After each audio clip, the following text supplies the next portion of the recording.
अस्मद्गुरुभ्यो नमः। अस्मत्परमगुरुभ्यो नमः।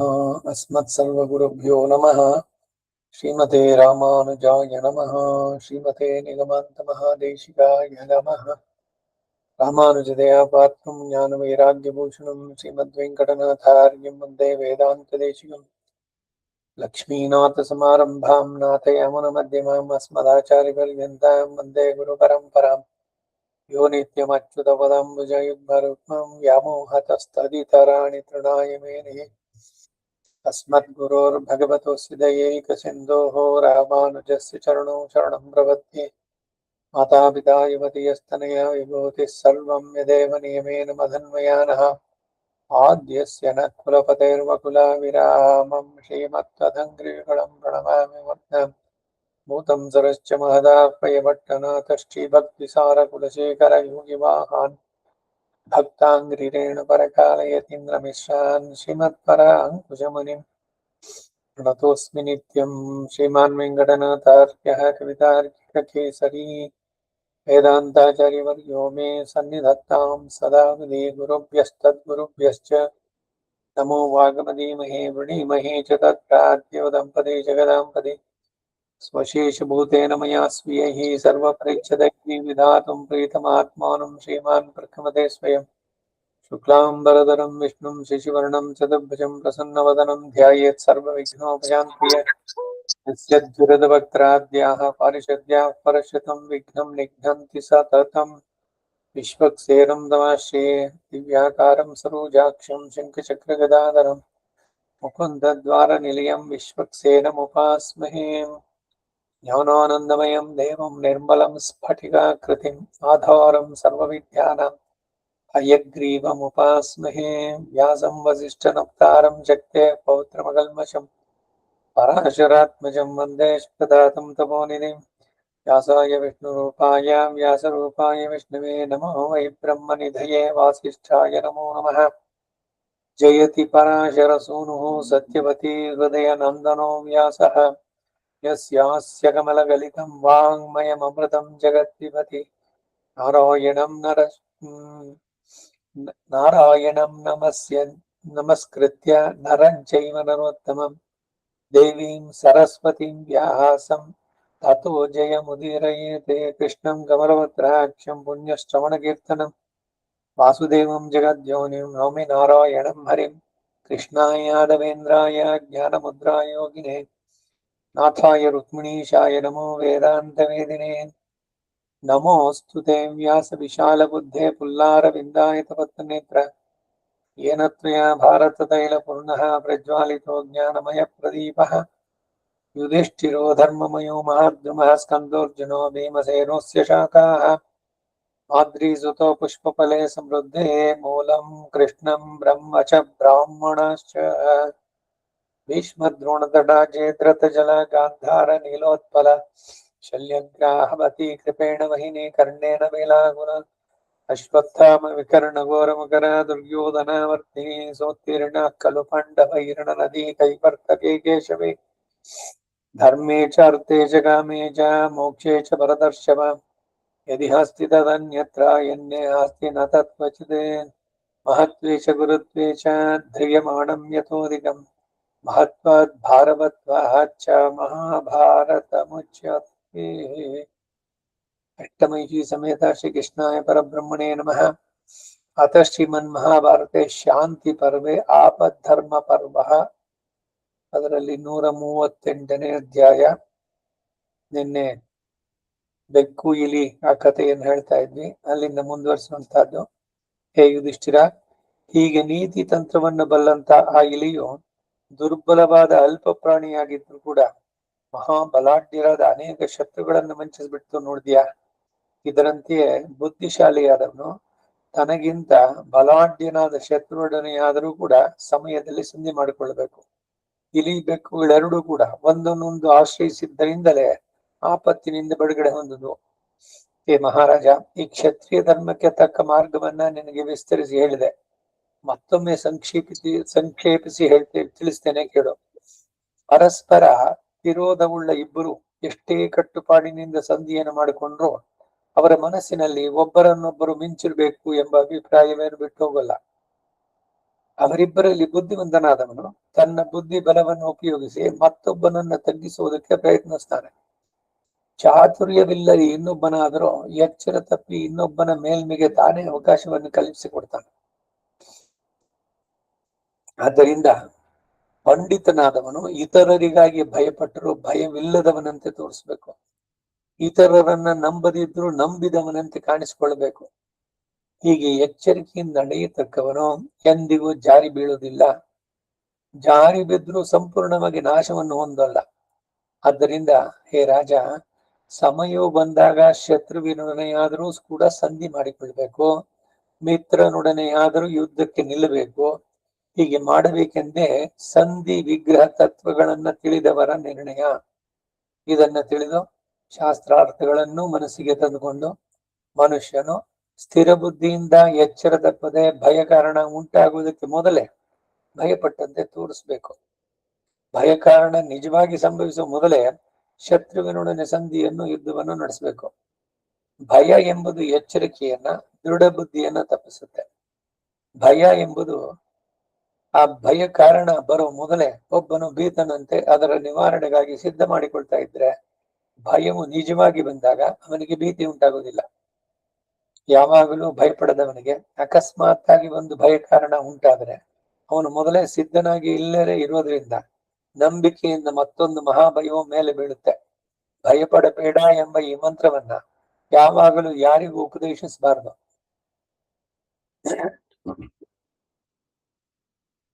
ಯಾವನು ತನ್ನ ದುರ್ಬಲತ್ವವನ್ನು ತಿಳಿದು ಯಾವಾಗಲೂ ಭೀತಿಯಿಂದ ಇರುವವನಿಗೆ ಬುದ್ಧಿವಂತರ ಆಲೋಚನೆಯನ್ನು ಕೇಳಬೇಕೆಂಬ ಆತರ ಹುಟ್ಟುತ್ತಿರುವುದು. ಈ ಕಾರಣಕ್ಕಾಗಿಯೇ ಮನಸ್ಸಿನಲ್ಲಿ ಭಯವನ್ನಿಟ್ಟುಕೊಂಡು ಭಯವಿಲ್ಲದವನಂತೆಯೋ ಇತರರಲ್ಲಿ ನಂಬಿಕೆ ನಡೆದೆ ನಂಬಿಕೆ ಉಳ್ಳವನಂತೆಯೂ ತೋರಿಸಿಕೊಳ್ಬೇಕು. ಕಾರ್ಯ ಗೌರವಕ್ಕೆ ತಕ್ಕಂತೆ ಮೇಲೆ ಮೇಲೆ ತಿಳಿಸಿಕೊಳ್ಬೇಕು. ಆಪದ್ಧರ್ಮಗಳು ಹೇಗಿದೆ ಅಂದ್ರೆ ನಬ್ರೂಯಾತ್ ಸತ್ಯಮ ಪ್ರಿಯಂ.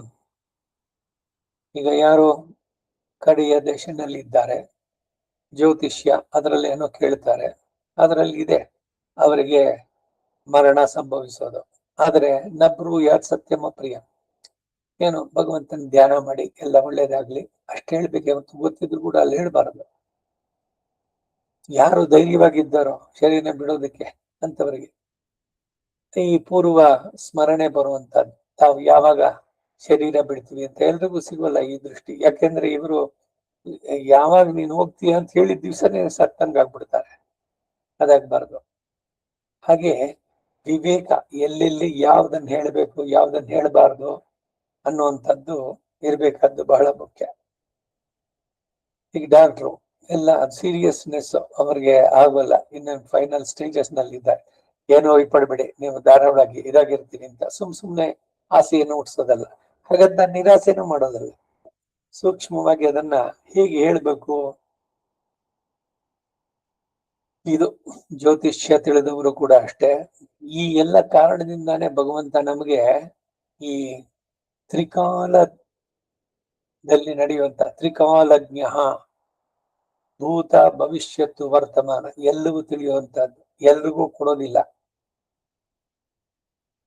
ಅದು ತಿಳಿದು ಅದೇನೋ ಸೂಪರ್ ನ್ಯಾಚುರಲ್ ಪವರ್ ಅವರಿಗೆ ಇದೆ ಅದು ಅಂತ ಕ್ಲೇಶಗಳೇ ಜಾಸ್ತಿ. ಅದರಿಂದ ಯಾವುದು ಯಾವಾಗ ಬರಬೇಕೋ ಯಾವಾಗ ತಿಳಿಬೇಕೋ ಅದು ಅವನಿಗೆ ಗೊತ್ತು. ಸೊ ನಮ್ಮ ಸಿದ್ಧಾಂತ ತುಂಬಾ ಉತ್ತಮವಾದದ್ದು. ಎಲ್ರು ಒಂದಲ್ಲ ಒಂದ್ ದಿವ್ಸ ಹೋಗೋದೇನೆ. ಆದರೆ ಇಂಥ ದಿವ್ಸ ನಾವು ಹೋಗ್ತೀನಿ ಅನ್ನೋದನ್ನ ಸಿದ್ಧತೆ ಮಾಡ್ಕೊಳ್ಳೋದು ಅಂದ್ರೆ ತಾನು ಇಲ್ಲಿ ಏನ್ ನಡೆಸ್ಬೇಕಾಗಿತ್ತು ಆ ಕೆಲಸಗಳು ಇದೆಲ್ಲ ಭಗವತ್ ಪರವಾಗಿ ನಡೆಸುವಂತದ್ದು. ಅದನ್ನ ನಡೆಸಿ ಸಿದ್ಧನಾಗಿ ಹೋಗುವಂತ ಮನಸ್ಥಿತಿ ಇರೋವನಿಗೆ ಅದು ತಿಳಿದ್ರೆ ಒಳ್ಳೇದು. ಇಲ್ಲದೆ ಇದ್ರೆ ಅದಕ್ಕಾಗಿ ಇದು ಒಟ್ಟಿನಲ್ಲಿ ಯಾವುದೇ ಅತೀಂದ್ರಿಯವಾದಂತ ಶಕ್ತಿಗಳನ್ನ ಬಯಸಬಾರದು. ಅದರಿಂದ ಅನರ್ಥಗಳೇ ಜಾಸ್ತಿ. ಇವನ ಆತ್ಮದ ಉದ್ಧಾರ ಆಗುವುದಿಲ್ಲ. ಈಗ ಭವಿಷ್ಯದ ಬಗ್ಗೆ ಎಲ್ಲ ಅವನಿಗೆ ಚೆನ್ನಾಗಿ ತಿಳಿಯುತ್ತೆ, ಅದನ್ನ ತಿಳಿಸ್ತಾನೆ ಅಂತ ಅಂದ್ಬಿಟ್ಟಂದ್ರೆ ಸರಿ ಒಬ್ರಾದ್ಮೇಲೆ ಒಬ್ರು ಉದ್ದಕ್ಕೆ ಅವನ ಮನೆ ಮುಂದೆ ಕ್ಯೂ ನಿಂತು ಬಿಡ್ತಾರೆ. ಏನಾಗತ್ತೆ ಮುಂದಕ್ಕೆ ಏನಾಗತ್ತೆ, ಸರಿ ಅದನ್ನ ಹೇಳೋದ್ರಲ್ಲೇನೆ ಇವನ ಉದ್ಧಾರ ಏನಾಯ್ತು. ಈ ಎಲ್ಲ ಕಾರಣದಿಂದಾನೇನೆ ಈಗ ಯಾವುದೋ ದೇವತೆಯ ಉಪಾಸನೆ ಅವನನ್ನ ಸಿದ್ಧಿ ಪಡೆದುಕೊಳ್ಳೋದು. ಈಗ ನರಸಿಂಹನ ಉಪಾಸಕ, ಆಂಜನೇಯನ ಉಪಾಸಕ, ಸುದರ್ಶನ ಉಪಾಸಕ, ಇದೇನಾದ್ರು ಒಂದ್ ಸ್ವಲ್ಪ ಸುದ್ದಿ ಹೊರಗಡೆನಲ್ಲಿ ಗೊತ್ತಾದ್ರೆ ಎಲ್ರು ಅವ್ರಿಗೆ ಸುದರ್ಶನ ಉಪಾಸಕರವರು ಅವ್ರು ಹೇಳಿದ್ದೆಲ್ಲ ನಡೆಯುತ್ತೆ. ಏನ್ ಇವ್ನು ಹೇಳಿದ್ದೆಲ್ಲ ನಡೆದ್ರೆ ಇವ್ನ ದೇವರಾಗೋಕ್ ಸಾಧ್ಯನೇನು? ಹೀಗೆ ಒಂದೊಂದ್ರಲ್ಲಿ ಮತ್ತೆ ಏನು ಮಾಡಬಾರ್ದೆ ಸಮಾಜದಲ್ಲಿ ಅನುಕಂಪೆಯಿಂದ ಈಗ ಆಳ್ವಾರಗಳು ಇವರು ಮಾಡದಂತೆ ಭಗವದ್ ಆಧಿಮುಖ್ಯವನ್ನು ಉಂಟು ಮಾಡೋದಷ್ಟು ಮಟ್ಟಕ್ಕೆ ಇಟ್ಕೊಂಡ್ರೆ ಪರವಾಗಿಲ್ಲ. ಅದಕ್ಕೆ ಮುಂದೆ ನಾನೇ ಭಗವಂತ, ನಾನೇ ಎಲ್ಲ ನಾ ಹೇಳ್ದಂಗೆಲ್ಲ ನಡೆಯುತ್ತೆ ಅಂತ ಬಂದ್ರೆ ಹಳ್ಳಕ್ ಬಿಡ್ತಾನೆ. ಇದು ಎಲ್ರಿಗೂ ಬಂದಿದ್ದು, ಬರೀ ಮನುಷ್ಯರಿಗೆ ಅಷ್ಟೇ ಅಲ್ಲ, ದೇವತೆಗಳಿಗೂ ಕೂಡ ಇದು. ಸೊ ಆತ್ಮನಿಗೆ ಈ ರೀತಿ ಭಗವಂತನ ಮಾಯೆ ಇದೆಯಲ್ಲ, ಇದನ್ನ ದಾಟೋದು ಸುಲಭ ಅಲ್ಲ. ಉಪಾಸನೆ ಮಾಡುವುದೇ ತಪ್ಪು ಅಂತ ಹೇಳಲ್ಲ, ಉಪಾಸನದಿಂದ ಸಿದ್ಧಿಯನ್ನು ಪಡೆಯುವುದು ತಪ್ಪಲ್ಲ, ಅದನ್ನು ತೋರಿಸ್ಕೊಳ್ಬಾರ್ದು ಅಷ್ಟೆ. ಎಲೆಮರೆಯ ಕಾಯಿ ಅಂತಿರ್ಬೇಕು. ಆ ರೈಕ್ವನ ಸಂವಾದ ಬರುತ್ತಲ್ಲ, ಆ ರೀತಿನಲ್ಲಿ ರೈಕ್ವ ಅವನಿಗೆಲ್ಲ ಏನು ಗೊತ್ತಿದೆ, ಭಗವಂತನು ಗಂಡವನವನು. ಆದ್ರೆ ಒಂದು ಕೋಪಿನ ಇದನ್ನು ಕಟ್ಕೊಂಡು ಯಾವ್ದೋ ಗಾಡಿ ಕೆಳಗಡೆ ಒಬ್ಬ ಕೂಲಿನವನು ಭಿಕ್ಷುಕನೋ ಇದ್ದಂತಿದ್ದ ಜಡ ಭರತ, ಅವನ ವೃತ್ತಾಂತದಲ್ಲಿ ನೋಡಿ ಎಲ್ಲ ಅವನಿಗೆ ತಿಳಿತಾ ಇಲ್ಲ ಅಂತಿಲ್ಲ. ಅದೇ ತಾನು ನಟನೆಯಿಂದ ತೋರಿಸ್ಕೊಂಡಿದ್ದೇನು ಅಂದ್ರೆ ನನಗೆ ಈ ಮಾಯೆ ಎಲ್ಲಿ ಇಟ್ಕೊಳ್ಳುತ್ತೋ ಅಂತ, ಯಾರ ಸಂಬಂಧವೂ ಬೇಡ, ಅವ್ರ ಹತ್ರು ಅಷ್ಟೇ, ಮತ್ತೊಂದ್ರು ಅಷ್ಟೇ, ತಂದೆ ತಾಯಿ ಅವನ ಬಗ್ಗೆ ಸಿಕ್ಕಾಪಟ್ಟೆ ಕೊರಗಿದ್ರು, ಏನಿಲ್ಲ, ಬರೀ ಸುಮ್ನೆ ಏನೋ ಗೊತ್ತಾಗ್ಲಿಲ್ಲ ಅಂತಲ್ಲ, ಎಲ್ಲದಕ್ಕೂ ಅಷ್ಟೇ, ಏನಾರು ಕೊಟ್ರೆ ತಿಂದ, ಇಲ್ದಿದ್ರೆ ಸುಮ್ನೆ ಹಂಗೆ ಇದ್ದ. ಪ್ರಪಂಚದ ಇದ್ರ ಜೊತೆಗೆ ಅವನು ಸೇರ್ಲೇಬಾರ್ದು ಅಂತ ಎಚ್ಚರಿದ್ದು. ಯಾಕೆಂದ್ರೆ 3-4 ಜನ್ಮ ಜಡಬಾರ್ದ ಜಿಂಕಿಯಾಗಿ, ಅದಕ್ಕೆ ಮೊದ್ಲಿಂದು ರಾಜನಾಗಿದ್ದಾಗ ಎಲ್ಲ ನೋಡ್ಬಿಟ್ಟು ಬಹಳ ಬಹಳ ಎಚ್ಚರಿಕೆಯಿಂದ ಇರ್ಬೇಕು ಅಂತ. ವೇಂಡೇನ್ ಮನೆ ವಾರ್ತೆಯೈ ತಿರುವಿಣ್ಣಾರ್ ಮೇಯವನೇ, ನನಗೆ ನನ್ನನ್ನ ಈ ಪ್ರಪಂಚದ ಇದರಲ್ಲಿ ಪ್ರಾಪಂಚಿಕವಾದ ವಿಷಯದಲ್ಲಿ ನನ್ನ ಮನಸ್ಸು ತೊಡಗದಂತೆ ಮಾಡು. ಬಹಳ ಕಷ್ಟ ಇದರಿಂದ ಬಿಡಿಸ್ಕೊಳ್ಳುವಂತದ್ದು. ಸೊ ಅದಕ್ಕೆ ಎಲ್ಲೂ ಕಾಂಟ್ರಡಿಕ್ಷನ್ಸ್ ಇಲ್ಲ. ಅಯ್ಯೋ ನಾನು ಯಾರ ಹತ್ರನೂ ಮಾತಾಡಲ್ಲ, ಯಾವಾಗ್ಲೂ ಬಾಗ್ಲ ಹಾಕೊಂಡು ಒಂದು ರೂಮ್ನಲ್ಲೇ ಕೂತ್ ಬಿಡ್ತೀನಿ ಅಂತ, ಅದಾಗಲ್ಲ. ಮನುಷ್ಯನಾಗಿದ್ದಾಗ ಅವನ ಶರೀರ ಆಹಾರ ತರಬೇಕು, ಇದು ಬರಬೇಕು, ಸಮಾಜದಲ್ಲಿ ಜೊತೆನಲ್ಲಿದ್ದಾಗ ಎಷ್ಟೆಷ್ಟು ಮಟ್ಟಿಗೆ ನಾವು ಅದನ್ನ ಬಿಡಬೇಕು. ಇದನ್ನೇ ಮಂಕುತಿಮ್ಮನ ಕಗ್ಗದಲ್ಲಿ ಹೇಳ್ತಾ ಇರೋದು, ನಿನ್ನ ಹೃದಯದಲ್ಲಿ 2 ಕೋಣೆಗಳನ್ನು ಮಾಡ್ಕೊ. ಹೊರಗಡೆ ಕೋಣೆನಲ್ಲಿ ಎಲ್ಲ ವ್ಯವಹಾರಗಳನ್ನು ನಡೆಸು, ಒಳಗಡೆನಲ್ಲಿ ನೀನು ಭಗವಂತ ಇಬ್ಬರೇ ಇರಿ, ಅಲ್ಲಿ ಇನ್ಯಾರು ಬರಬಾರದು, ಅಲ್ಲಿ ಯಾರಿಗೂ ಎಂಟ್ರೆನ್ಸ್ ಇಲ್ಲ. ಭಗವಂತ ಆ ಚೇತನ, ಅವರಿಬ್ಬರೇ ಜೊತೆನಲ್ಲಿರ್ಬೇಕು ಆ ರೀತಿನಲ್ಲಿ. ಹಾಗೆ ಹೊರಗಿನ ವ್ಯವಹಾರಗಳೆಲ್ಲ ಕರ್ತವ್ಯದ ದೃಷ್ಟಿಯಿಂದ ಮಾಡಿ, ಯಾವ ಫಲದಲ್ಲಿಯೂ ಆಸಕ್ತಿ ಇಲ್ಲದೆ, ಈಗ ತಾನೇ ಭಗವದ್ಗೀತೆಯಲ್ಲಿ ಹೇಳಿದಂತೆ ಅಂತವನು ಭಗವಂತನಿಗೆ ಪ್ರಿಯನಾಗ್ತಾನೆ ಅಂತ.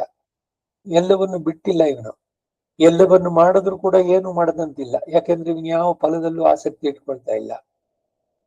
ಮನಸ್ಸು ಯಾವಾಗ್ಲೂ ಪ್ರಶಾಂತವಾಗಿರುತ್ತೆ. ಸುಖ ಬಂದ್ರೆ ಹಿಗ್ಗಲ್ಲ, ದುಃಖ ಬಂದ್ರೆ ಕುಗ್ಗೋದಿಲ್ಲ, ಈ ರೀತಿ.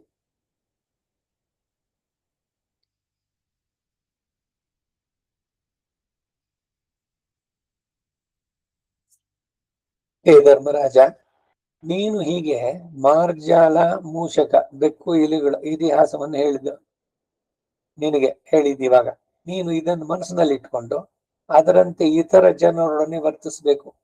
ಈ ಕಥೆಯಿಂದ ನಿನಗೆ ಒಳ್ಳೆ ಬುದ್ಧಿ ವಿಕಾಸವೋ, ಶತ್ರು ಮಿತ್ರರ ಭೇದ ಜ್ಞಾನವೋ, ಸಂಧಿ ವಿಗ್ರಹಗಳಿಗೆ ತಕ್ಕ ಕಾಲದ ತಿಳಿವಳಿಕೆ, ಆಪತ್ತುಗಳಿಂದ ತಪ್ಪಿಸಿಕೊಳ್ಳುವ ಉಪಾಯ ಎಲ್ಲವೂ ಕೂಡ ಚೆನ್ನಾಗಿ ತಿಳಿಯುತ್ತೆ. ತನ್ನನ್ನು ತನಗಿಂತಲೂ ಬಲಾಢ್ಯನನ್ನು ಶತ್ರುವು ಪೀಡಿಸುವಾಗ ಆ ಬಲಾಢ್ಯನೊಡನೆ ತಾನು ಸಂಧಿ ಮಾಡಿಕೊಂಡು ಅವನೊಡನೆ ಸೇರಿ ಉಪಾಯಗಳನ್ನು ನಡೆಸೋದು, ಕಾರ್ಯ ಕೈಗೂಡಿದೊಡನೆ ಅವನನ್ನು ಬಿಟ್ಟು ಹೋಗೋದು ಒಳ್ಳೆಯದು. ಈ ನೀತಿಯು ಧರ್ಮ, ಅರ್ಥ, ಕಾಮಗಳು 3ಕ್ಕೂ ಅವಿರುದ್ಧವಾದದ್ದು. ನೀನು ಈ ನೀತಿ ಶಾಸ್ತ್ರವನ್ನು ಅನುಸರಿಸಿ ಪ್ರಜಾ ರಕ್ಷಣೆಯನ್ನು ನಡೆಸುತ್ತಾ ವಿಶೇಷವಾದ ಐಶ್ವರ್ಯವನ್ನು ಸಾಧಿಸು. ಹೇ ರಾಜ, ನೀನು ಯಾವಾಗಲೂ ಬ್ರಾಹ್ಮಣರೊಡನೆ ಕೂಡಾಡುತ್ತಾ ಕಾಲವನ್ನು ಕಳಿ. ಅವರಿಂದ ಇಹಪರಗಳೆರಡರಲ್ಲಿಯೂ ನಿನಗೆ ಶ್ರೇಯಸ್ಸುಂಟು. ಅವರ ಧರ್ಮಗಳನ್ನೆಲ್ಲ ಬಲ್ಲವರು, ಕರ್ತವ್ಯ ಜ್ಞಾನವುಳ್ಳವರು. ಅವರನ್ನು ಮೆಚ್ಚಿಸಿದ್ರೆ ನಿನಗೆ ಶುಭವನ್ನು ಉಂಟು ಮಾಡ್ತಾರೆ.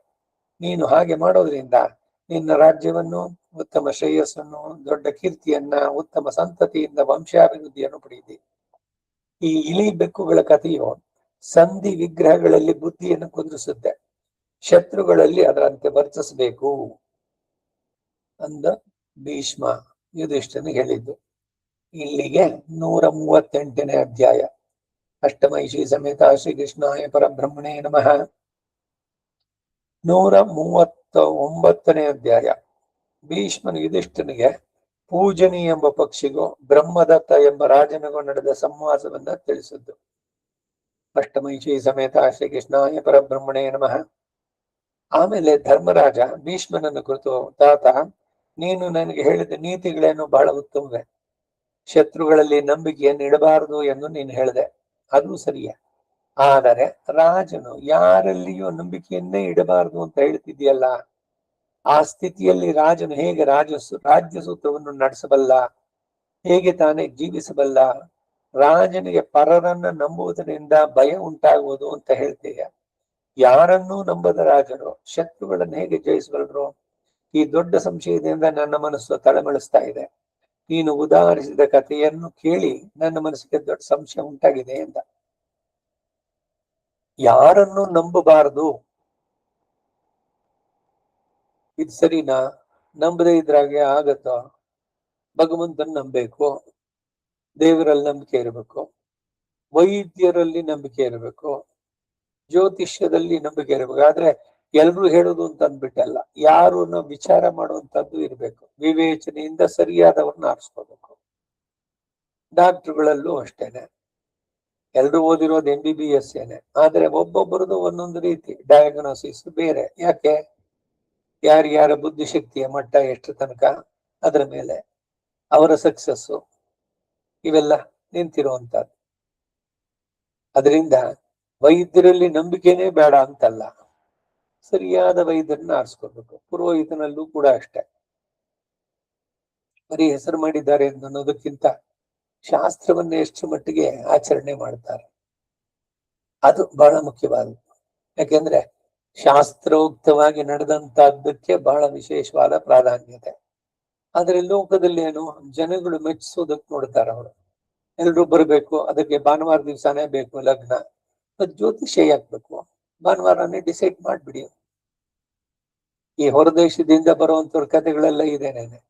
ಅವ್ರು ಬರ್ಬೇಕಾದ್ರೆ ಅಲ್ಲಿಂದ ಬರ್ಬೇಕಾದ್ರೆ ಪ್ರೋಗ್ರಾಮ್ ಹಾಕೊಂಡ್ಬಂದ್ಬಿಟ್ಟಿರ್ತಾರೆ. ಇಲ್ಲಿಗೆ ಬಂದಿದ ತಕ್ಷಣ ಎಲ್ಲೋ ಬಾಲಿ ಅಥವಾ ಇನ್ನಂಥದ್ದು ಅಂಡಮಾನೋ ನಿಕೋ ಇದಕ್ಕೋ ದ್ವೀಪಗಳು ಹೋಗ್ಬೇಕು, ಎಲ್ಲ ಮಾರಿಷಸ್ ಏನೇನೋ ಒಂದು ಅಲ್ಲಿ ಇಲ್ಲಿ ಹೋಗ್ಬೇಕು, ಎಲ್ಲ ಮಾಡ್ಕೊಂಡು ಆಮೇಲೆ ಯಾವ್ದೋ 1 ದಿವಸನೋ 2 ದಿವಸನೋ ಇಟ್ಕೊಡ್ತಾರೆ. ಅಷ್ಟರಲ್ಲಿ ಇದೊಂದು ನಡೆದು ಬಿಡ್ಬೇಕು ಕಾರ್ಯಕ್ರಮ.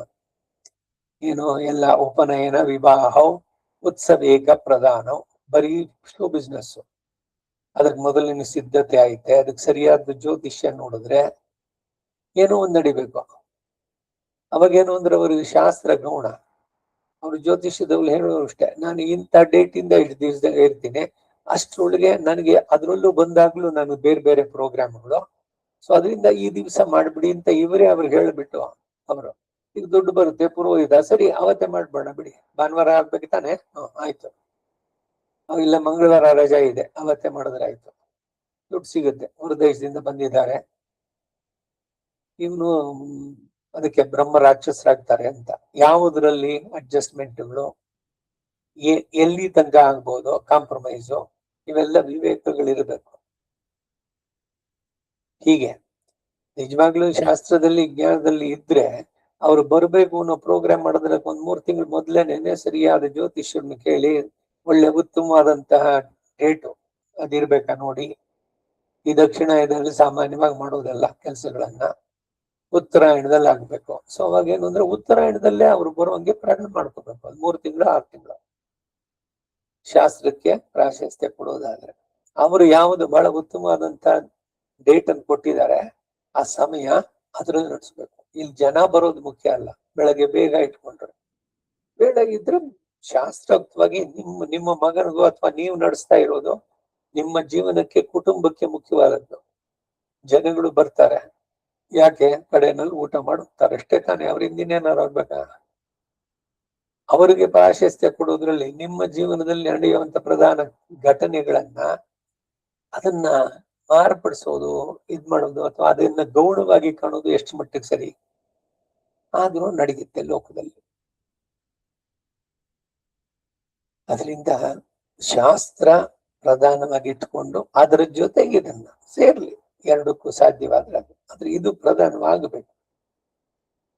ಈಗ ಬ್ರಾಹ್ಮಣನಿಗೆ ವೇದವನ್ನು ಕಲಿಬೇಕಾದದ್ದು ಪ್ರಧಾನವಾದ ಕರ್ಮ, ಅದ್ರ ಜೊತೆಗೆ ಹೊಟ್ಟೆ ಪಾಡಿಗೆ ಏನೋ ಒಂದಾಗತ್ತೆ, ಏನೋ ಸಾಫ್ಟ್ವೇರ್ ಆದ್ರೇನೆ ಆಗೋದಾ, ಇಲ್ಲ ಇನ್ನೊಂದಿದ್ರೇನೆ ಆಗೋದಾ, ಕೊಡ್ತಾನೆ ಭಗವಂತ.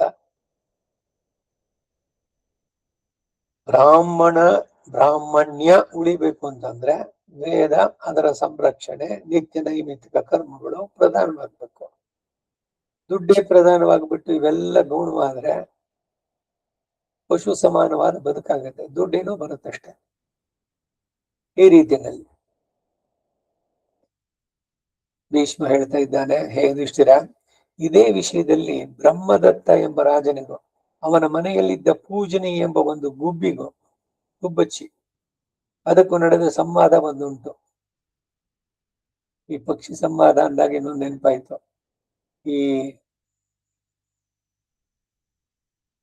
ಅಯೋಧ್ಯಾಕಾಂಡದಲ್ಲಿ ರಾಮ ಕಾಡು ಹೊರಡಬೇಕು, ಅವನು ಬಂದು ದಶರಥನಿಗೆ ಹೇಳ್ಬಿಟ್ಟು ಹೋಗ್ತಾನೆ. ಇವನು ಎದ್ದು ಬರ್ತಾನೆ, ಅಯ್ಯೋ ಮಗನೇ ಅಂತ ದುಃಖ ತೀವ್ರತೆ ಉದ್ವೇಗದಲ್ಲಿ. ಅಷ್ಟರಲ್ಲಿ ಮೂರ್ಛೆ ತಪ್ಪಿ ಬೀಳ್ತಾನೆ. ರಾಮ ಲಕ್ಷ್ಮಣರು ಇವರೇ ಅವನನ್ನು ಎತ್ತಿ ಹಾಸಿಗೆ ಮೇಲೆ ಮಲಗಿಸ್ತಾರೆ. ರಾಮ ಹೇಳ್ತಾನೆ, ದುಃಖವನ್ನ ಬಿಡೋ, ನಿನ್ನ ಸತ್ಯ ಧರ್ಮ ಇದರದನ್ನ ನಮ್ಮ ಕುಲದಲ್ಲಿ ಎಲ್ಲ ಇಟ್ಕೊಂಡಿದ್ದು, ನೀನು ಕೊಟ್ಟೆ ವರವನ್ನ ಅದನ್ನ ಅವನು ಕೇಳಿದ್ದು, ಕೇಳಿದ್ಲು, ಅವಳು ಎಕ್ಸ್ಪೈರ್ಡ್ ಮಾಡಿದ್ಲು ಅನ್ನೋದೆಲ್ಲ ಸೆಕೆಂಡರಿ. ಈಗ ನಾನು ಕಾಡಕ್ಕೆ ಹೋಗ್ಬೇಕು, 14 ವರ್ಷ ಮುಗಿಸ್ಕೊಂಡ್ ಬರ್ತೀನಿ, ನೀನು ರಾಜನಾದವನು ಇರು ಜೊತೆನಲ್ಲಿ ಅಂತ. ಅವನು ದಶರಥ ಕೇಳ್ಕೊಳ್ತಾನೆ, ಒಂದು ದಿವ್ಸ ಇವತ್ತು ರಾತ್ರಿ ಇದ್ಬಿಡು, ನೀನ್ ನಾಳೆ ಹೋಗು, ನಿನ್ನ ಕಣ್ ತುಂಬಾ ನೋಡ್ತೀನಿ ನಾನು, ಇವತ್ತೊಂದ್ ದಿವ್ಸ ನಾನು ಅಂತ. ಅವನ ಹತ್ತು ಎಲ್ಲ ಇದು ಅವನು ಮತ್ತೆ ಮೂರ್ಛೆ ಬಿದ್ದಾಗ ಸುಮಂತ್ರನಿಗೆ ಬಹಳ ಕೋಪ ಬರುತ್ತೆ. ಅವನು ರಥವನ್ನು ನಡೆಸುವವನು, ಜೊತೆಗೆ ಮಂತ್ರಿ ಕೂಡ ಧರ್ಮರಾಜನಿಗೆ. ಅವನು ಹೇಳ್ತಾನೆ, ಚಕ್ರವರ್ತಿ ಇವನು ಎಲ್ಲ ಲೋಕಗಳನ್ನ ಜಯಿಸಿ ದೇವತೆಗಳನ್ನು ಮಾಡ್ಕೊಂಡು ಬಂದವನು, ಅವನನ್ನ ಹೀಗೆ ಹಿಂಸೆ ಮಾಡಬೇಡ ಅಂತ ಕೈಕೇಯಿಗೆ ಪರಿಪರಿಯಾಗಿ ಹೇಳಿ ಕಡೆಗೆ ಒಂದು ಇತಿಹಾಸ ಹೇಳ್ತಾನ ಅವನು. ಈ ಕೈಕೇಯಿ ಕೇಕೆಯ ರಾಜನ ಮಗಳು, ಅದರಿಂದ ಕೈಕೇಯಿ. ಆ ರಾಜ ಇವಳು ತಾಯಿ, ಅವಳು ಅಷ್ಟೇ ಇವಳಂತೆ ಹಠಮರಿ. ಆ ಕೇಕೆಯ ರಾಜನಿಗೆ ಒಬ್ಬ ಅರಣ್ಯದ ಋಷಿ ಬಂದು ಇವನಿಗೆ ಪಕ್ಷಿಗಳು ಮಾತಾಡುವ ಒಂದು ವಿದ್ಯೆ ಅದನ್ನ ತಿಳಿಸ್ಕೊಟ್ಟಿರ್ತಾರೆ. ಒಂದು ದಿವಸ ಈ ಕೇಕೆಯ ರಾಜ ಅವನ ಪತ್ನಿ ಅಂದ್ರೆ ಕೈಕೇಯಿ ತಾಯಿ ಅವರಿಬ್ರು ಹೊರಗಡೆ ಕೂತಿರ್ತಾರೆ. ಹೊರಗಡೆ ಏನೋ ಈ ಬಾಲ್ಕನಿ ಅಂತ ಹೇಳ್ತೀವಲ್ಲ ನಾವು, ಆ ರೀತಿನಲ್ಲಿ ಅದು. ಅಲ್ಲಿರ್ಬೇಕಾದ್ರೆ ಒಂದು ಪಕ್ಷಿ ಅವನು ಮಾತಾಡುತ್ತೆ, ಇವನು ಜೋರ ನಕ್ಬಿಡ್ತಾನೆ ಕೇಕೆಯ ರಾಜ. ಅವನ ಪತ್ನಿ ಅನ್ಕೊಳ್ತಾಳೆ, ನನ್ನನ್ನೇ ನೀನು ವಿಡಂಬನೆ ಮಾಡಿ ನಕ್ಕು ಇಟ್ಟೆ ಅಂತ, ಯಾಕೆ ನಕ್ಕೆ ಹೇಳು ಅಂತ. ಅಯ್ಯೋ, ನಾನು ಅದನ್ನ ಹೇಳೋ ಹಾಗಿಲ್ಲ, ನಾನು ಹೇಳಿದ್ರೆ ನನ್ನ ತಲೆ ಹೋಗುತ್ತೆ, ಅಂದ್ರೆ ನಾನು ಪ್ರಾಣ ಹೋಗುತ್ತೆ, ನನಗೆ ಪ್ರಾಣ ಅಪಾಯ ಇದು ಅಂತ. ಅವಳದು ಒಂದೇ ಹಠ, ಇಲ್ಲ ನೀನ್ ಹೇಳ್ಬೇಕು ಅಂತ. ಸರಿ, ಇವನು ಅವತ್ತಿನ ದಿವ್ಸ ಇದ್ ಮಾಡ್ದ, ಮತ್ತೆ ಮಾರನೇ ದಿವ್ಸ ಹೋದ ಮತ್ತೆ ಕಾಡಿಗೆ. ಹೋಗ್ಬಿಟ್ಟು ಅವನು ಹೇಳ್ತಾನೆ, ನೋಡು ನನ್ನ ಪತ್ನಿ ಹೀಗೆ ಬಹಳ ಬಲವಂತ ಮಾಡ್ತಾ ಇದ್ದಾಳೆ, ನೀನ್ ಹೇಳಿದೆಲ್ಲ ಈ ಪಕ್ಷಿ ಸಂಭಾಷಣೆದು ಅದು ನನಗ್ ಗೊತ್ತು ಅಂತ ಅವಳಿಗೆ ಹೇಳ. ಅವನು ಹೇಳ್ತಾನೆ, ನೀನೇನಾದ್ರೂ ಹೇಳಿದ್ರೆ ನಿನ್ ಪ್ರಾಣ ಹೋಗುತ್ತೆ, ನಿನ್ನ ಪ್ರಾಣಕ್ಕಿಂತ ಮಿಗಿಲು ಅವಳಿಗೆ ಬೇಕು ಅಂತ ಹೇಳಿದ್ರೆ ಹಾಗಂದ್ರೆ ನೀನ್ ಅವಳನ್ನೇ ತ್ಯಜಿಸ್ಬಿಡು ಅಂತಾನೆ ಅವನು. ಮತ್ತೆ ಇವನು ಬರ್ತಾನೆ, ಪುನಃ ಇವಳದು ಒಂದೇ ಹಠ. ಅವನು ಹೇಳ್ತಾನೆ, ರಾಜ ಕೇಕೆ ರಾಜ, ನಾನ್ ನಿನಗೇನಾದ್ರೂ ರಹಸ್ಯವನ್ನ ಹೇಳಿದ್ರೆ ನನ್ನ ಪ್ರಾಣ ಇರೋಲ್ಲ, ನಾನು ಹೋಗ್ತೀನಿ, ನೀ ಸತ್ರು ಪರವಾಗಿಲ್ಲ, ನನ್ಗದ್ ಬೇಕು, ತಿಳಿಬೇಕು ಅಂತಾನೆ ಅವಳು ಹಠ. ಅವಾಗ ಏನು ಅಂದ್ರೆ ಕೇಕೆ ರಾಜ ಹೇಳ್ತಾನೆ, ಹಾಗಾದ್ರೆ ನಿನ್ನನ್ನ ಗಡಿಪಾರ್ ಮಾಡಿದ್ದೀನಿ, ನಿನ್ನ ರಾಜ್ಯ ಮನೆ ಎಲ್ಲದಿಂದ ಬಿಟ್ಟು ಹೋಗು ಅಂತ. ಹೆಂಡತಿಯನ್ನೇ ಬಿಟ್ಟಿದ್ದು ತನ್ನ ಆತ್ಮದ ರಕ್ಷಣೆ. ಅವಳಿಗೆ ಇವ್ ರಾಜ ಏನೋ ಇವನನ್ನ ನೋಡಿ ನಂಬಿಕೆ, ವಿಡಂಬನೆ ಮಾಡಿ ನಕ್ಕ ಬಿಟ್ಟ ಅಂತ ಅಂದ್ಬಿಟ್ಟು ಅಂತ ಅದನ್ನೇನೋ ಬಹಳ ಪ್ರಧಾನವಾಗಿ ತಗೊಂಡು ಈಗಿನವ್ರು ಮಾಡ್ತಾರಲ್ಲ ಆತರ ಡೈವರ್ಸ್ ಅದನ್ನ ಮಾಡಿದವಳು ಅಂತ ಸುಮಂತ್ರ ಈ ಕಥೆಯನ್ನ ಅವರುಗಳು ರಾಮ ಲಕ್ಷ್ಮಣ ಇವರು ಹೊರಡೋಕ್ ಮಾದ್ರೆ ಹೇಳ್ತಾಳೆ, ನೀನು ಈ ಹಠಮಾರಿ ನೀನು ಏನು ಎಷ್ಟು ಅನ್ಯಾಯ ಆಗುತ್ತೆ ನೋಡು, ನೀ ಭರತನ ಜೊತೆನಲ್ಲಿ ಇಟ್ಕೋ, ನಾವೆಲ್ಲ ಹೊರಟು ಬಿಡ್ತೀವಿ, ಅಯೋಧ್ಯೆ ಜನರೆಲ್ಲ ರಾಮ ಕಾಡಿನಲ್ಲಿ ಇದ್ದ ಅಲ್ಲಿಗೇನೆ ಅಂತ ಹೀಗೆಲ್ಲ ಹೀಗೆ ಒಂದೊಂದು ಘಟನೆಗಳು ಇದು ಯಾವುದನ್ನ ಯಾರಿಗೆ ಯಾಕೆ ಹೇಳ್ಬೇಕು. ಈಗ ಅವರೇನು ಹೇಳಲ್ಲ ಅಂತಂದ್ರೆ ಏನೋ ಒಂದು ಕಾರಣ ಇರ್ಬೋದು ಅಂತ ಸುಮ್ಮನಿರ್ಬೋದಿತ್ತಲ್ಲ. ತಿಳಿಯಬೇಕು, ಸರಿ, ನಗ್ತಾ ಇದ್ದ. ನಿನ್ನನ್ನು ಉದ್ದೇಶಿಸಿ ಅಲ್ಲ ಅಂದಾಗ ಗಂಡ ಹೇಳಿದ್ರಲ್ಲಿ ನಂಬಿಕೆ ಇರ್ಬೇಕಲ್ಲ ಅವಳಿಗೆ. ಪರಸ್ಪರ ನಂಬಿಕೆ ಅನ್ನೋದು ಬಹಳ ಬಹಳ ಮುಖ್ಯ. ಭಗವಂತನಲ್ಲಿ ನಂಬಿಕೆ ಇರಬೇಕು, ದೈವದಲ್ಲಿ. ನಂಬಿದನು ಪ್ರಹ್ಲಾದ ಉದ್ಧಾರಾದ, ನಂಬದಿದ್ದನು ಹಿರಣ್ಯಕಶಿಪು ಅವನು ಹಾಳಾದ. ಈ ರೀತಿ ಇರುವಂತಹದ್ದು. ಸೊ ನಂಬಿಕೆ ಯಾರ ಮೇಲೆ ಎಷ್ಟು ಮಟ್ಟಿಗೆ, ಪೂರ್ಣವಾಗಿ ನಂಬಿಡಬಾರ್ದು ಅನ್ನುವಂಥದ್ದು ಅಷ್ಟೇ. ಅದು ಈಗ ಯಾರೋ ಒಬ್ಬರನ್ನ ನಂಬಿದ್ದಾರೆ, 10 ವರ್ಷ 15 ವರ್ಷ ಮನೆಯಲ್ಲಿ ಕೆಲಸದಲ್ಲೇ ಇದ್ದಾಳೆ, ಎಲ್ಲ ಕೆಲಸದಲ್ಲಿ ಇದ್ದು ಏನೋ ಬಂದು ಆಗ್ತಾಳೆ, ಏನೋ ಇದ್ದಾಗ ಮಾಡಿದ್ದಾಳೆ ಕೆಲಸ, ಇಲ್ಲ ಅಂತಲ್ಲ. ಆದ್ರೂ ಇವರಿಗೆ ಎಚ್ಚರಿಕೆಯಲ್ಲಿ ಇರ್ಬೇಕಲ್ಲ. ಎಷ್ಟು ಘಟನೆಗಳು, ಇವ್ರೇನೋ ಎಲ್ಲ ಹೋಗ್ಬಿಟ್ಟು ಬರ್ತೀವಿ, ಸರಿ ಮನೆಯೆಲ್ಲ ನಿನ್ನೆ ಎದುರಲ್ಲೇ ಇದೆ, ಜೋಪಾನ ನೋಡ್ಕೊ ಅಂತ. ಅವಳು ಎಲ್ಲೆಲ್ಲಿ ಏನೇನಿದೆ ಅನ್ನೋದು ಗೊತ್ತು, ಎಲ್ಲ ಪ್ರತಿಯೊಂದು ಎಲ್ಲದನ್ನು ಹಣ ದನ ಏನೇನಿದೆಯೋ ಎಲ್ಲ ತಗೊಂಡು ದೋಚ್ಕೊಂಡು ಒಂದ್ ರಾತ್ರಿ ಹೊರಟೆ ಬಿಟ್ಲು. 10 ವರ್ಷ 15 ವರ್ಷದಿಂದ ಜೊತೆನಲ್ಲಿದ್ದವಳು, ನಂಬಿಕೆ ಸ್ಥಳದವಳು ಅಂತ. ಸೊ ನಂಬಿಕೆ ಯಾರಲ್ಲಿ ಎಷ್ಟಿರ್ಬೇಕು, ಈ ರೀತಿ ಇದೆಲ್ಲ ವ್ಯವಹಾರದಲ್ಲಿ ಬೇಕಾಗುವಂತ ಜ್ಞಾನ. ಭಗವಂತನನ್ನ ನಂಬಿದ್ರೆ ಖಂಡಿತ ಅದು ಅಧ್ಯಾತ್ಮದ ಸಿದ್ಧ, ಇದು ಬೇರೆ. ಲೌಕಿಕವಾಗಿ ವಿಚಾರಗಳನ್ನ ಹೇಳ್ಬೇಕಾದ್ರೆ ಇದು ಕೂಡ ಇರಬೇಕು ವ್ಯವಹಾರ ಜ್ಞಾನ. ಈಗ ಭಗವಂತ ರಕ್ಷಕ, ಹೌದು, ಎಲ್ಲಾ ಕ್ಷಣದಲ್ಲೂ ಅವನೇ ನಮ್ಮನ್ನು ರಕ್ಷಿಸ್ತಾನೆ, ರಕ್ಷಣೆ ಮಾಡ್ತಾನೆ. ನಿನಗೆ ಬುದ್ಧಿ ಕೊಟ್ಟಿದೆಯಲ್ಲ, ಇದು ಕಲಿಗಾಲ, ನಾನು ಭಗವಂತ ರಕ್ಷಣೆ ಮಾಡ್ತೇನೆ ಅಂತ ರಾತ್ರಿ ಬಾಗಿಲು ಮುಂದಿನ ಬಾಗಿಲು ತೆಗೆದು ಮಲ್ಕೊಂಡ್ರೆ ನೀನು ವಿವೇಕಿ ಅಂತ ಹೇಳೋಕ್ಕಾಗತ್ತೆ? ಭಗವಂತ ಬುದ್ಧಿ ಕೊಟ್ಟಿದ್ದಾನೋ ಇಲ್ವಾ? ನಿನ್ನಿಂದ ಎಷ್ಟು ಸಾಧ್ಯವೋ ಅಷ್ಟು ಪ್ರಯತ್ನ ನೀನ್ ಮಾಡೋದೇನ್ ಮಾಡ್ಕೋಬೇಕು. ರಾತ್ರಿ ಹೊತ್ತು ಬಾಗಿಲು ಹಾಕಿರ್ಬೇಕು. ಇಲ್ಲ, ನಾನು ಯಾರನ್ನು ನಂಬಲ್ಲ, ಮನೆಯಲ್ಲಿ ಮುಂದೆ ನಾಯಿ ಸಾಕಿದ್ದೀನಿ, ಆ ಬಾಗಿಲಿಗೆ ಏನು ಸೇಫ್ಟಿ ಇದ್ರದ್ದು ಲಾಕು ಮತ್ತೊಂದು ಎಲ್ಲದನ್ನು ಮಾಡ್ಕೊಂಡಿದ್ದೀನಿ ಅಂತ ಬರೀ ಇದನ್ನೇ ಮಾಡ್ಕೊಂಡ್ರೆ ಅದೊಂದನ್ನೇ ರಕ್ಷಣೆ ಮಾಡ್ಲಿಕ್ಕೆ ಆಗುತ್ತೋ? ಗಂಡನು ಬರ್ತಾನೆ, ಏನೋ ವಿಷದ ಬಿಸ್ಕೆಟ್ ಹಾಕ್ತಾನೆ, ನಾಯಿಯನ್ನು ಸಾಯಿಸ್ತಾನೆ, ಇನ್ನೇನೋ ತಗೊಂಡು ಹೊಡಿತಾನೆ, ಬರ್ತಾನೆ. ನಿಮ್ಗೆ ಎಷ್ಟೆಲ್ಲ ಸೆಕ್ಯೂರಿಟಿ ಅಲಾರಮು ಏನು ಅದನ್ನ ಡಿಸ್ಕನೆಕ್ಟ್ ಮಾಡ್ತಾನೆ. ಹಾಗಂತ ಅಂದ್ಬಿಟ್ಟು ಎಲ್ಲ ಬಾಗಿಲ ತೆಗೆದಿಟ್ಟು ಮಾಡೋಣ ಅಂತ, ಎರಡು ಎಕ್ಸ್ಟ್ರೀಮ್ಸ್ ತಪ್ಪು. ಭಗವಂತನ ನಂಬಬೇಕು, ನಿಮ್ಮ ಬುದ್ಧಿನಲ್ಲಿ ಎಷ್ಟು ಸಾಧ್ಯನೋ ಅಷ್ಟ್ರ ಮಟ್ಟಿಗೆ ಮಾಡಬೇಕು. ಸೊ ಪ್ರಧಾನವಾಗಿ ಏನು ಅಂದ್ರೆ ಮನುಷ್ಯ ಪ್ರಯತ್ನದಲ್ಲಿ ನಮ್ಮಿಂದ ಎಷ್ಟು ಸಾಧ್ಯವೋ ಅಷ್ಟು ಮಾಡಿಬಿಟ್ಟು ಭಗವಂತನಿಗೆ ಬಿಟ್ಬಿಡಿ. ಇದು ಎಲ್ಲ ವಿವೇಕ ಬರ್ಬೇಕಾದ್ದು. ಈಗ ಈ ಬ್ರಹ್ಮದತ್ತನಿಗೂ ಮತ್ತೆ ಗುಬ್ಬಚ್ಚಿ ಒಂದು ಪೂಜನೆ ಅಂತ ಅದೆರಡಕ್ಕೂ. ಕಾಂಪಿಲ್ಯ ಅನ್ನೋ ದೇಶದಲ್ಲಿ ಬ್ರಹ್ಮದತ್ತ ಅನ್ನೋ ಒಬ್ಬ ರಾಜ ಇದ್ದ. ಅವನ ಅಂತಃಪುರದಲ್ಲಿ ಪೂಜನೆ ಎಂಬ ಗುಬ್ಬಿಯು ಬಹುಕಾಲದಿಂದ ಅಲ್ಲಿನ ರಾಜ ಸ್ತ್ರೀಯರೊಡನೆ ವಾಸಿಸ್ತಾ ಇತ್ತು. ಏನು ಗೂಡು ಮಾಡಿಕೊಂಡು ಅರಮನೆಯ ಎದುರಲ್ಲಿ ಒಳಗಡೆ ಅಲ್ಲಿ ಇತ್ತದು. ಆ ಹಕ್ಕಿಯು ತಿರ್ಯಗ್ಯೋನಿಯಲ್ಲಿ ಜಯಿಸಿದ್ರು ಮಾತಾಡಬಲ್ಲದು. ಇದು ಅಷ್ಟೇ, ಏನು ಪಕ್ಷಿಗಳು ಮಾತಾಡೋಕ್ಕಾಗತ್ತಾ? ಏನು ಬೇಕಾದ್ರೂ ಆಗ್ಬೋದು ಭಗವಂತನ ಸಂಕಲ್ಪ ಇದ್ರೆ. ಹಾಗೆ ಶಾಕುನಿಕನು ಬುಡುಬುಡಿಕೆಯವನು ಹೇಗೋ ಹಾಗೆ ನೋಡಿ. ಬುಡುಬುಡಿಕೆ ಅನ್ನೋ ಒಂದು ವಿಷಯ ಇಲ್ಲಿ ಕೂಡ ಹೇಳ್ತಾನೆ, ಮಹಾಭಾರತ ಇದ್ರಲ್ಲಿ ಬರುತ್ತೆ. ಬೆಳಗಾದ ತಕ್ಷಣ ಈ ಬುಡುಬುಡಿಕೆನವರು ಸ್ಮಶಾನದಲ್ಲಿದ್ದು ಪಕ್ಷಿಗಳ ಸಂವಾದ ಮಾತು ಅದನ್ನ ಕೇಳಿಸ್ಕೊಂಡು ಬಂದ್ಬಿಟ್ಟು ಹೇಳ್ತಾರೆ ಯಾರ್ದೋ ಭವಿಷ್ಯ ಇದನ್ನೆಲ್ಲ. ಕೆಲವೊಮ್ಮೆ ಅವರು ಪೂರ ದಿಗಂಬರರಾಗಿ ಬರ್ತಾರೆ, ಬುಡುಬುಡಿಕೆ ಆಡಿಸ್ಕೊಂಡು ಬರ್ತಾ ಏನೋ ಅವ್ರ ಹೊಟ್ಟೆ ಪಾಡು ಅದರದಕ್ಕಾಗಿ ಅವೆಲ್ಲ ಮಾಡುವಂತದ್ದು. ಈ ಪಾಶುಪತ ಮತ ಭಗವಂತ ಇವನಿಗೆ ಹೇಳದ್ನಂತೆ, ಶಿವನಿಗೆ ಮೋಹಶಾಸ್ತ್ರಂ ಕಾರಯ ಅಂತ, ಜನಗಳಿಗೆ ಮೋಹವನ್ನು ಹುಟ್ಟಿಸೋದು. ಈ ಪಾಶುಪತರು ಅಂದ್ರೆ ಏನು ಅಂದ್ರೆ ಶವದ ಭಸ್ಮ ಮೈಗೆ ಹಚ್ಕೊಂಡು ತಲೆ ಬುರುಡೆನಲ್ಲಿ ಆಹಾರ ಅನ್ನ ಮತ್ತೊಂದು ಹಾಕೊಂಡು ಶವದ ಮೇಲೆ ಕೂತ್ಕೊಂಡು ತಿಂದು ಅದರಿಂದ ಏನೋ ಸಿದ್ಧಿಗಳು, ಹೀಗೇನೆ ಪಕ್ಷಿಗಳ ಮಾತನ್ನು ಕೇಳೋದು, ಇನ್ನೇನೋ ಭವಿಷ್ಯದ್ದು ಮತ್ತೊಂದು, ಅದರಲ್ಲಿ ಯಾವುದೋ ಏನೋ ಶಕ್ತಿ, ಏನೋ ಮಾಡ್ತೀವಿ ಅಂತೆಲ್ಲ. ಹೀಗೆ ಆ ಬೂಡ್ಬೇಡಿಕೆಯನ್ನು ಹೇಗೋ ಹಾಗೆ ಪಕ್ಷಿಗಳ ಭಾಷೆಯನ್ನ ಮತ್ತು ಹಿಂದೆ ಮುಂದೆ ನಡೆಯುವ ರಹಸ್ಯಗಳನ್ನು ತಿಳಿಯುವ ಶಕ್ತಿ ಉಳ್ಳವಾದ್ದಾಗಿತ್ತು. ಯಾವುದೋ ಈ ಪೂಜನೆಯನ್ನು ಪಕ್ಷಿ ಗುಬ್ಬಚ್ಚಿ. ಹೀಗಿರುವಾಗ ಆ ಪಕ್ಷಿಗೆ ಒಳ್ಳೆ ಅಂದವಾದ ಒಂದು ಮರಿ ಹುಟ್ಟಿತು, ಗುಬ್ಬಚ್ಚಿಗೆ ಮರಿ. ಅದೇ ಕಾಲಕ್ಕೆ ಸರಿಯಾಗಿ ಬ್ರಹ್ಮದತ್ತ ರಾಜನಿಗೂ ಅವನ ಪತ್ನಿಯಲ್ಲಿ ಪುತ್ರನೊಬ್ಬ ಜನಿಸಿದ. ಇದು ಅಲ್ಲೇ ಇತ್ತು ಗುಬ್ಬಚ್ಚಿ, ಅದಕ್ಕೊಂದು ಮರಿ. ಆ ಸಂದರ್ಭದಲ್ಲಿ ಬ್ರಹ್ಮದತ್ತನಿಗೂ ಒಂದು ಮಗ ಹುಟ್ಟಿದ. ರಾಜನಲ್ಲಿ ತನಗಿದ್ದ ಕೃತಜ್ಞತೆಯಿಂದ ಆ ಪೂಜನೆ ಎಂಬ ಹಕ್ಕಿಯು ತನ್ನ ಮತ್ತು ರಾಜನ ಶಿಶುಗಳ ಆಹಾರಾರ್ಥವಾಗಿ ಪ್ರತಿದಿನವೂ ಸಮುದ್ರ ತೀರಕ್ಕೆ ಹಾರಿ ಹೋಗಿ 2 ಹಣ್ಣುಗಳನ್ನು ಕಚ್ಚಿ ತರ್ತಾ ಇತ್ತು.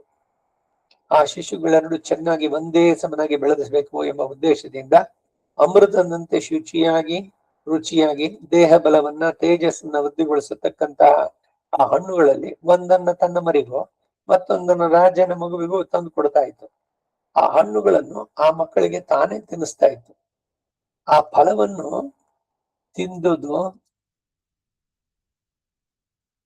ತಿಂದುದರಿಂದ ರಾಜನ ಮಗನು ಮೇಲೆ ಮೇಲೆ ಬಲಾಢ್ಯನಾಗಿ ದೇಹ ಪುಷ್ಟಿಯನ್ನು ಹೊಂದಿ ಬೆಳೆದ. ಸಣ್ಣ ಮಗುವಾಗಿದ್ದ ಆ ರಾಜಕುಮಾರನನ್ನ ಅಂತಃಪುರದ ದಾದಿಯು ಆಗಾಗ ಆ ಪಕ್ಷಿಯ ಮರಿ ಬಳಿಗೆ ಎತ್ಕೊಂಡು ಬರ್ತಾಳೆ. ರಾಜನ ಮಗು ಆ ಹಕ್ಕಿ ಮರಿಯೊಡನೆ ಆಟವಾಡ್ತಾ ಇದ್ದ. ಹೀಗಿರುತ್ತಿರುವಾಗ ಒಮ್ಮೆ ಆ ರಾಜಕುಮಾರನು ಇನ್ನೂ ಅರಿಯದ ಬಾಲಕನಾದ್ದರಿಂದ ದಾದಿ ಇಲ್ಲದ ಸಮಯದಲ್ಲಿ ತನಗೆ ಪ್ರಿಯವಾದ ಆ ಹಕ್ಕಿಯ ಮರಿಯನ್ನ ಕೈಗೆತ್ತಿಕೊಂಡು ಹಿಸುಕಿ ಬಿಡಲು ಆ ಮರಿ ಸತ್ತೋಯ್ತು ಆಟ ಆಡೋಕ್ ಹೋಗಿ. ಆಮೇಲೆ ರಾಜನ ಮಗನು ಅದನ್ನು ಬಿಸಾಕ್ಬಿಟ್ಟು ತನ್ನ ದಾದಿಯ ಬಳಿಗೆ ಬಂದು ಸೇರಿದ. ನನಗೆ ಸಮಾನ ವಯಸ್ಸುಳ್ಳ ಆ ಮರಿಯನ್ನ ರಾಜಕುಮಾರನು ಕೊಂದದ್ದು ಯಾರಿಗೂ ತಿಳಿಯದು. ಆಮೇಲೆ ಸ್ವಲ್ಪ ಹೊತ್ತಿಗೆ ಪೂಜನಿ ಎಂಬ ಆ ತಾಯಿ ಹಕ್ಕಿಯು ತನ್ನ ಮರಿಗೂ ರಾಜಪುತ್ರನಿಗೂ ಎಂದಿನಂತೆ ಹಣ್ಣುಗಳನ್ನು ಕಿತ್ತುಕೊಂಡು ಬಂದಾಗ ಅಲ್ಲಿ ತನ್ನ ಮರಿಯು ಸತ್ತು ಬಿದ್ದಿರುವುದನ್ನ ಕಂಡಿತು. ರಾಜನ ಮಗುವು ಅತ್ತಲಾಗಿ ನಿಂತಿರುವುದನ್ನು ಕಂಡಾಗ ಅವನಿಂದಲೇ ಈ ಕಾರ್ಯವು ನಡೆದಿರಬೇಕು ಎಂಬುದು ಅದಕ್ಕೆ ನಿರ್ಧಾರವಾಯಿತು. ಆಗ ಆ ಪೂಜನಿಯು ನೆಲದ ಮೇಲೆ ಸತ್ತು ಬಿದ್ದ ತನ್ನ ಮರಿಯನ್ನು ನೋಡಿ ದುಃಖದಿಂದ ಕಣ್ಣೀರು ಬಿಟ್ಟು ದೀನ ಸ್ವರದಿಂದ ಗೋಳಿಡುತ್ತಾ, ಛೀ ಕ್ಷತ್ರಿಯರಲ್ಲಿ ಸ್ನೇಹ ಎಂಬುದಿಲ್ಲ, ಅವರಲ್ಲಿ ಪ್ರೀತಿಯೂ ಇಲ್ಲ, ಕನಿಕರವೂ ಇಲ್ಲ. ತಮಗೇನಾದರೂ ಕಾರ್ಯ ಒದಗಿದಾಗ ಇಂಪಾದ ಮಾತುಗಳಿಂದ ಇತರರನ್ನ ಲಾಲಿಸ್ತಾರೆ, ತಮ್ಮ ಕಾರ್ಯ ಆದ ಮೇಲೆ ಅವರನ್ನ ತೊರೆದು ಬಿಡ್ತಾರೆ. ಸುಭಾಷಿತಕಾರ ಹೇಳ್ತಾನೆ, ಗಣಿಕಾ ಕೊಣಿಕಾ ಚೈವ ನದಿ ತೀರೆ ನಾಯಿಕಾಹ. ಇವರೆಲ್ಲ ಏನ್ ಮಾಡ್ತಾರಂದ್ರೆ ಉಪಾಧ್ಯಾಯಶ್ಚ ವೈದ್ಯಶ್ಚ ಕಾರ್ಯಾಂತೆ ಅಪ್ರಯೋಜಕ.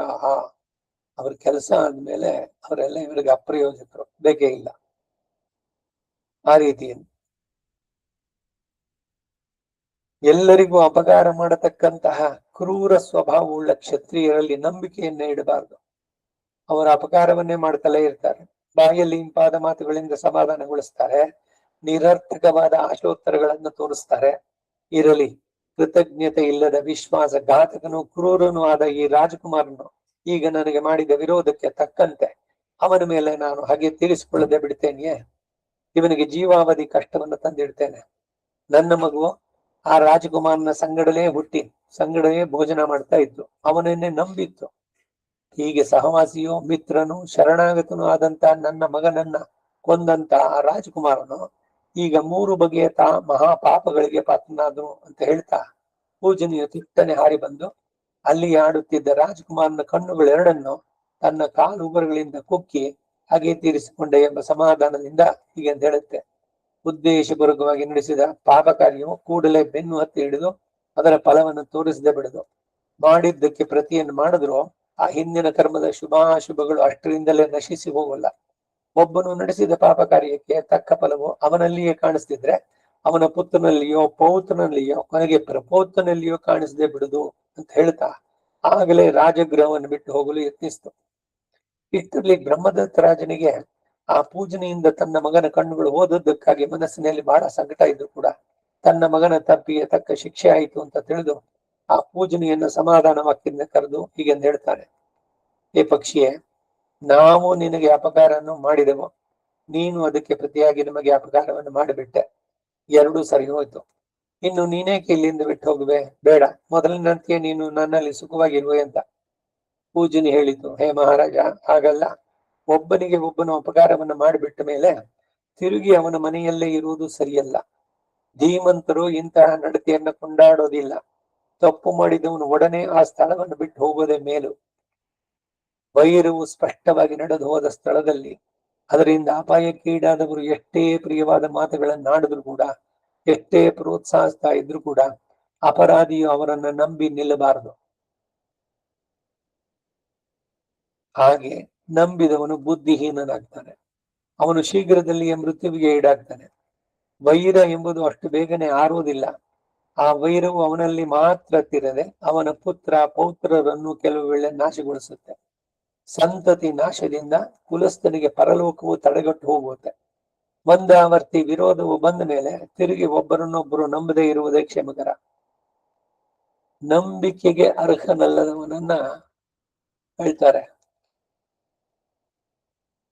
ಕಟ್ ಥ್ರೋಟ್ ಅಂತ. ಇಂಗ್ಲಿಷ್ ಒಂದು ಪದ ಇದೆ. ಕಟ್ ಥ್ರೋಟ್ ಅಂದ್ರೆ ಏನು?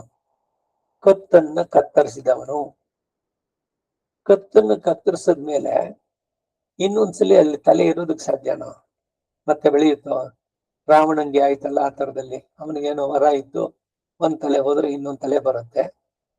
ಅದಕ್ಕೆ ರಾಮನು ಕೂಡ ಅಷ್ಟೇ, ಅವನಿಗೆ ಗೊತ್ತಿರ್ಲಿಲ್ವಾ? ತಲೆಗೆ ಯಾಕೆ ಬಿಟ್ಟು ಬಾಣವನ್ನ, ಒಂದು ತಲೆ ಹೋಗಿ ಇನ್ನೊಂದ್ ತಲೆ ಬರುತ್ತಲ್ಲ, ಅದ್ರಲ್ಲಿ ಏನಾದ್ರೂ ಒಂದು ಚೂರು ವಿವೇಕ ಉಂಟಾಗಿ ನಾ ಮಾಡಿದ್ ತಪ್ಪಾಯ್ತು ರಾಮ, ನನ್ನ ಕ್ಷಮಿಸುವಂತ ಒಂದ್ ಮಾತು ಹೇಳ್ಬಿಟ್ರೆ ಅವನನ್ನು ಬದುಕಿಸ್ಬಿಡ್ಬೇಕು ಅಂತ ರಾಮ. ಅವನ ಕತೆ ಬೇರೆ. ಇಲ್ಲಿ ಒಂದು ಸಲಿ ನಂಬಿಕೆ ಹೋದ ಮೇಲೆ ಮತ್ತೆ ಅವನಲ್ಲಿ ಎಷ್ಟೇ ಏನೇನು ಮಾಡಿದ್ರು ಕೂಡ ನಂಬಿಕೆ ಅವನು ನಂಬಿ ಬರೋದಕ್ಕೆ ಸಾಧ್ಯನೋ? ಅಥವಾ ನಂಬಿದ್ರೆ ಅವನು ಬುದ್ಧಿವಂತನೋ? ಎರಡು ಮಾತು ಬರುವಂತಹದ್ದಲ್ಲಿ. ಸಂತತಿ ನಾಶದಿಂದ ಕುಲಸ್ಥನಿಗೆ ಪರಲೋಕ ತಡೆಗುಂಟೆ. ಒಂದಾವರ್ತಿ ವಿರೋಧ ಬಂದ ಮೇಲೆ ತಿರುಗಿ ಒಬ್ಬರನ್ನೊಬ್ಬರು ನಂಬದೇ ಇರುವುದೇ ಕ್ಷೇಮಕರ. ನಂಬಿಕೆ ದ್ರೋಹ ಉಂಟಾದ ಕಡೆಯಲ್ಲಿ ತಿರುಗಿ ಅದೇ ನಂಬಿಕೆಯನ್ನು ಇಡಬಾರ್ದು. ತನ್ನಲ್ಲಿ ನಂಬಿಕೆ ಇಲ್ಲದವರನ್ನ ನಂಬಲೇಬಾರದು. ನಂಬಿಕೆ ಇದ್ದವರನ್ನು ಕೂಡ ಅತಿಯಾಗಿ ನಂಬಬಾರದು. ಅಂತಹ ನಂಬಿಕೆಯಿಂದ ಉಂಟಾಗುವ ಭಯವು ಮೂಲ ನಾಶಕ್ಕೆ ಕಾರಣವಾಗುತ್ತೆ. ಇತರರಿಗೆ ತನ್ನಲ್ಲಿ ನಂಬಿಕೆ ಉಂಟಾಗುವಂತೆ ಮಾಡಿಕೊಳ್ಬೇಕು, ಆದ್ರೆ ತಾನು ಇತರನ್ನು ನಂಬಾರದು. ಬಂಧುಗಳಲ್ಲಿಯೂ ಕೂಡ ಇದೇ ವಿಧವಾದ ನಡತೆಯೇ ಒಳ್ಳೇದು. ನಂಬಿಸಿ ಕತ್ಕೊಯ್ದ್ರು ಅಂತ ಈಗ ತಾನು ಹೇಳಿದ್ನಲ್ಲ, ಕೆಲಸದವಳು 15 ವರ್ಷದಿಂದ ಇದ್ದಾಳೆ, ಚೆನ್ನಾಗಿ ಮಾಡ್ತಿದ್ದಾಳೆ ಎಲ್ಲ ಕೆಲಸನೂ, ತುಂಬಾ ನಂಬಿಕೆ. ಇವ್ರಿಗೆ ಎಷ್ಟು ಮಟ್ಟಿಗೆ ನಂಬಿಕೆ ಅಂದ್ರೆ ಎಲ್ಲದನ್ನು ಇವ್ರು ಎಲ್ಲಿ ಏನೇನ್ ಇಟ್ಟಿದ್ದಾರೆ ಅನ್ನೋದೆಲ್ಲ ಗೊತ್ತು, ರಹಸ್ಯ ಅವಳಿಗೆ. ಒಂದ್ ದಿವಸ ಎಲ್ಲ ತಗೊಂಡು ಖಾಲಿ ಮಾಡಿದ್ಲು. ಹಾಗೆ ಬಂಧುಗಳಲ್ಲಿಯೂ ಕೂಡ ಇದೇ ವಿಧವಾದ ನಡತೆ.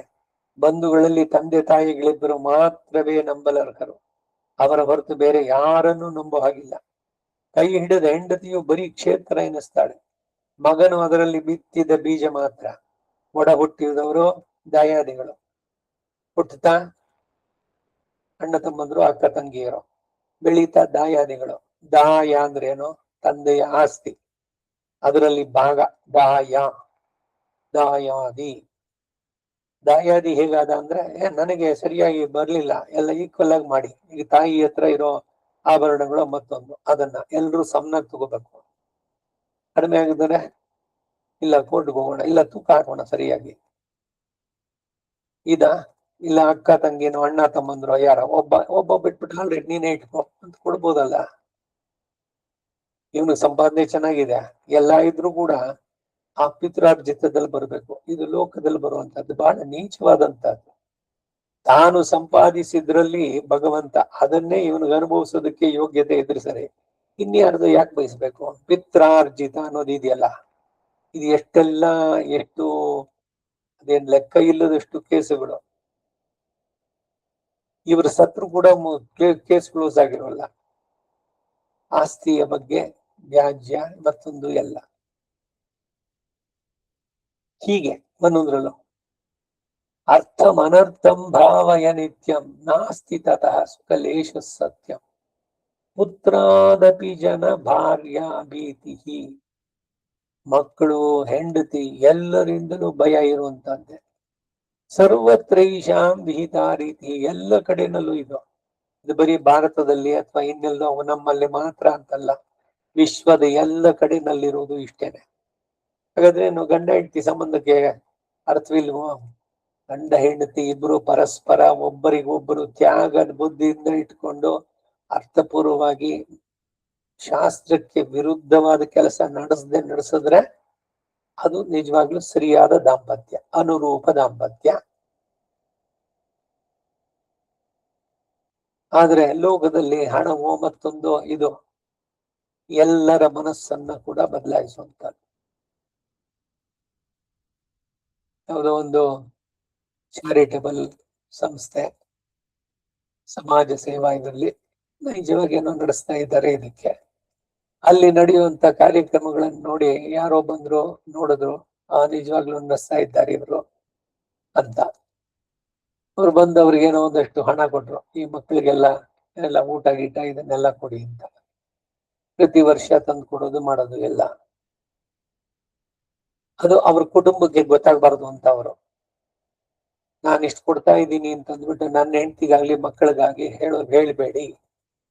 ಬೇಕಾದಷ್ಟು ಕಥೆಗಳನ್ನು ಕೇಳಿದ್ದೀರಿ ಈ ರೀತಿ. ತಂದೆ ತಾಯಿಗೆ ತಮ್ಮ ಸ್ವಂತ ಮಕ್ಕಳಲ್ಲಿ ಮಕ್ಕಳು ಹೇಗಿದ್ದಾರೆ ಅನ್ನೋದ್ರ ಮೇಲೆ ಹೋಗುತ್ತೆ. ಎಲ್ಲ ಮಕ್ಕಳು ಕೆಟ್ಟವರು ಅಂತ ಹೇಳೋಲ್ಲ ನಾನು, ಆದ್ರೆ ತಂದೆಯ ಆಸ್ತಿಯಲ್ಲಿ ಭಾಗ ಬೇಕು. ಅವರನ್ನ ವಯಸ್ಸಾದ್ಮೇಲೆ ನೋಡ್ಕೊಳಕ್ ಇವರಿಗೆ ಸಮಯವೂ ಇಲ್ಲ, ಆಸಕ್ತಿನೂ ಇಲ್ಲ. ಆಸ್ತಿನಲ್ಲಿ ಮಾತ್ರ ಭಾಗ ಬೇಕು. ಇಂಥವ್ರು ಇದಾದಾಗ ಯಾರು ಅವರನ್ನ ನೋಡ್ಕೊಳ್ತಾರೋ ಅಂತವ್ರಿಗೆ ಎಲ್ಲವನ್ನು ಬರೀತಾರೆ. ಇತ್ತೀಚೆಗೆ ನೀವು ನೋಡೋರಿರ್ಬೇಕು, ಆ ಜಾನಕಿ ಎಷ್ಟೋ ಕೋಟಿ, ಸ್ವಂತ ಮಗ ಇಲ್ಲ, ಯಾರು ಸಾಕ್ತಾರೆ ಅವ್ನು ನೋಡ್ಕೊಂಡು ಇವಳು ಸಂಗೀತಕ್ಕೆ ಹೋಗಿ ಜೊತೆನಲ್ಲೇ ಇದ್ದವನು ಸದಾ. ಅವನಿಗದು ಎಲ್ಲ ಅಂತಂದ್ಬಿಟ್ಟು ಬರೆದಿದ್ದು, ಇಲ್ಲ ವಿಲ್ ಬರೆದಿಡೋದು. ಲೋಕದಲ್ಲೆಲ್ಲ ಇವೆಲ್ಲ ನೋಡ್ತೀವಿ ನಾವು. ಹಣಕ್ಕೆ ಪ್ರಾಶಸ್ತ್ಯ ಕೊಟ್ಟು ಇದೆಲ್ಲ ಮಾಡುವಂತದ್ದು. ತಂದೆ ತಾಯಿರನ್ನ ನಿಜವಾಗ್ಲೂ ನೋಡ್ಕೊಂಡವರಾದ್ರೆ ಪರವಾಗಿಲ್ಲ. ಅಂತೂ ಸಂಬಂಧಗಳೆಲ್ಲ ಎಷ್ಟು ಎಲ್ಲ ಬರೀ ಇದೆ. ಹರಿಮಿತ್ರ ಸತಿ ಪುತ್ರ ಎಲ್ಲ ಕರುಮದ ಅವತಾರಗಳು ಸಂಸಾರದಲ್ಲಿ. ಕುರಿಯನಾಗಿಸಿ ನಿನ್ನ ಕಾಪಿಡುವ ಸಂಸಾರ, ಕುರಿ ಮಾರಿಯಾದೀತೋ ಮಂಕುತಿಮ್ಮ.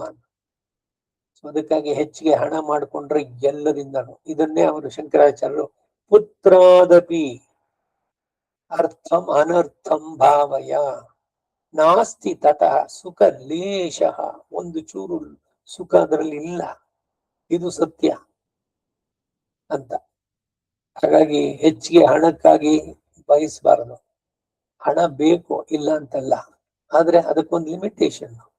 ಎಲ್ಲವೂ ಹಣದಿಂದನೇ ಸಾಧಿಸ್ತೀವಿ ಅಂತಂದ್ರೆ ಹುಚ್ಚುತನ ಅಷ್ಟೇ.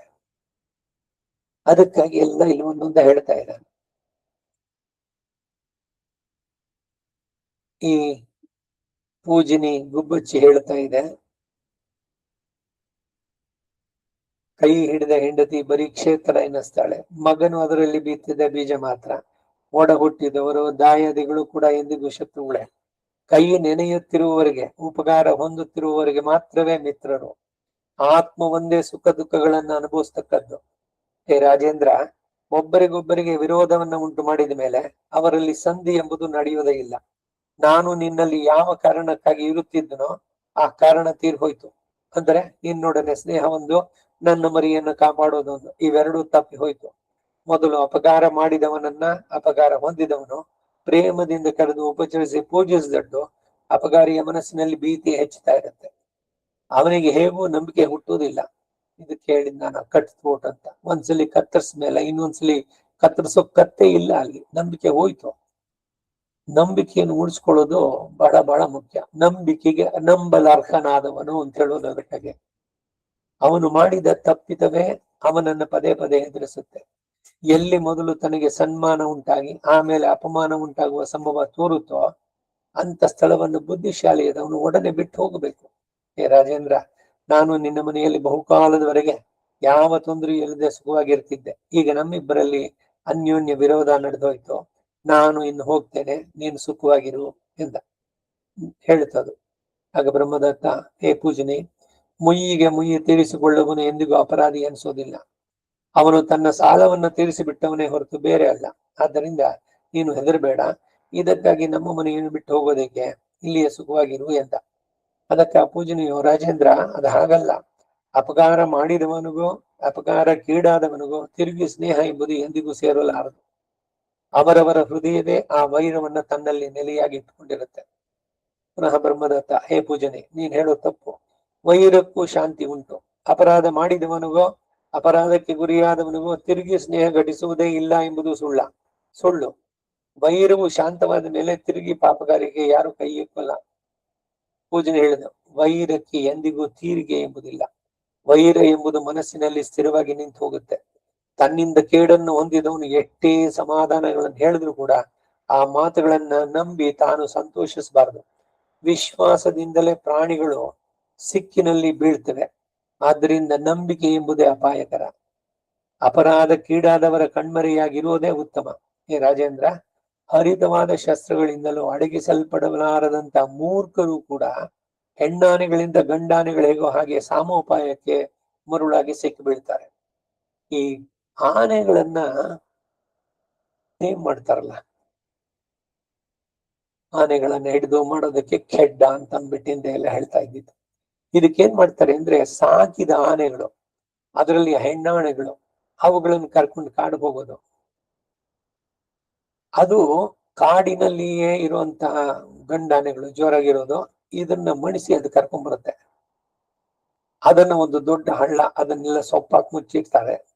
ಅದರಲ್ಲಿ ಆ ಆನೆ ಬೀಳುತ್ತೆ, ಗಂಡಾನೆ. ಆಮೇಲೆ ಅದನ್ನ ತಗೊಂಡು ಬರೋದು.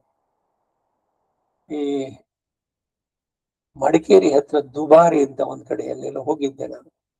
ಅಲ್ಲಿ ಮೈಸೂರು ರಾಜರ ಹೇಳ್ತಾರಲ್ಲ, ಆನೆ ಅಂಬಾರಿ ಹೊಂಟೋದು ಅದು ಎಲ್ಲವೂ ಕೂಡ ಅಲ್ಲೇ ಇದೆ. ಆ ಮಾವುತರದ್ದು ಇದೆಲ್ಲ ಕೂಡ ಮನೆಗಳೆಲ್ಲ ಅಲ್ಲಿದೆ, ಆನೆಗಳೆಲ್ಲ ಅಲ್ಲಿ. ಆ ಇದು ಮಾಡೋದು ಎಲ್ಲ ತೋರಿಸಿದಾರು. ದೊಡ್ಡ ದೊಡ್ಡ ಮರಗಳಿಂದ ಮಾಡಿದಂತ ಸಂಧಿ ಎರಡು, ಅದ್ರ ಮಧ್ಯದಲ್ಲಿ ಆ ಆನೆ ಬರುವಂಗ ಅವರು ಇದ್ ಮಾಡಿ ಕೈ ಕಾಲಿಗೆಲ್ಲ ಹಗ್ಗ ಕಟ್ಟಿ ಅದನ್ನ ಕೋಪವನ್ನ ಎಲ್ಲ ಇಳಿಸಿ ಅದನ್ನ ಇದ್ ಮಾಡ್ತಾರೆ. ಅದಕ್ಕೆ ಕಾರಣವಾಗೋದೇನು ಅಂದ್ರೆ ಇದು, ಅದನ್ನ ಇಲ್ಲಿ ಹೇಳಿದ್ದಲ್ಲಿ ಹೆಣ್ಣಾನೆಗಳು ಗಂಡಾನೆಗಳನ್ನು ಹೇಗೋ ಹಾಗೆ ಸಾಮೋಪಾಯಕ್ಕೆ ಸಿಕ್ಕಿ ಬೀಳಿಸ್ತಾರೆ ಅಂತ. ಬ್ರಹ್ಮದತ್ತ ಹೇಳಿದ, ಪೂಜನೆ ಗುಬಚ್ಚಿಗೆ, ಪ್ರಾಣಾಂತಕರವಾದ ಅಪರಾಧ ಮಾಡಿದವರಲ್ಲಿಯೂ ಒಂದೇ ಕಡೆ ವಾಸ ಮಾಡೋದ್ರಿಂದ ಸ್ನೇಹ ಬೆಳೆಯುತ್ತೆ. ನಾಯನ್ನು ಕೊಂದು ತಿನ್ನುವ ಚಂಡಾಲನಿಗೂ ನಾಯಿಗೂ ಪರಸ್ಪರ ವಿಶ್ವಾಸ ಬೆಳೆಯುವಂತೆ ಅವರಲ್ಲಿ ನಂಬಿಕೆ ಹೆಚ್ಚುವುದು. ಅನ್ಯೋನ್ಯ ವಿರೋಧಿಗಳಾದರೂ ಸಹವಾಸ ಬಲದಿಂದ ದ್ವೇಷ ಅಡಗಿ ಮನಸ್ಸು ಮೃದುವಾಗೋದುಂಟು. ತಾವರೆ ಎಲೆಯಲ್ಲಿ ಬಿದ್ದ ನೀರಿನಂತೆ ವೈರವೆಂಬುದು ಅವರ ಮನಸ್ಸಿನಲ್ಲಿ ಅಂಟಿ ನಿಲ್ಲೋದಿಲ್ಲ. ಪೂಜನೆ ಹೇಳಿತು, ಹೇ ಮಹಾರಾಜ, ವೈರಕ್ಕೆ 5 ಕಾರಣಗಳುಂಟು. ಅದನ್ನ ವಿದ್ವಾಂಸರು ಚೆನ್ನಾಗಿ ಬಲ್ಲರು. ಒಂದು ಹೆಣ್ಣು, ಇನ್ನೊಂದು ಮಣ್ಣು, 3ನೇದು ಮಾತು, 4ನೇದು ತಪ್ಪು ಮಾಡೋದು. ಜನ್ಮ ಸಿದ್ಧವಾದದ್ದು ಎಂಬ ಈ 5 ವೈರ ಕಾರಣಗಳು. ಕೃಷ್ಣ ಶಿಶುಪಾಲರಲ್ಲಿ ವೈರವು ಸ್ತ್ರೀ ಮೂಲಕವಾದದ್ದು. ಶಿಶುಪಾಲನಿಗೂ ಕೃಷ್ಣನಿಗೂ ಯಾಕೆ ವೈರತ್ವ?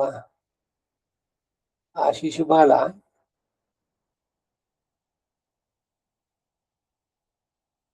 ಹುಟ್ಟುತ್ತಲೇನೆ ಎಕ್ಸ್ಟ್ರಾ ಹಣೆ ಮೇಲೆ ಒಂದು ಕಣ್ಣು, ಇನ್ನೊಂದು ಎಕ್ಸ್ಟ್ರಾ ಕೈ ಕಾಲು ಎಲ್ಲ ಇತ್ತು.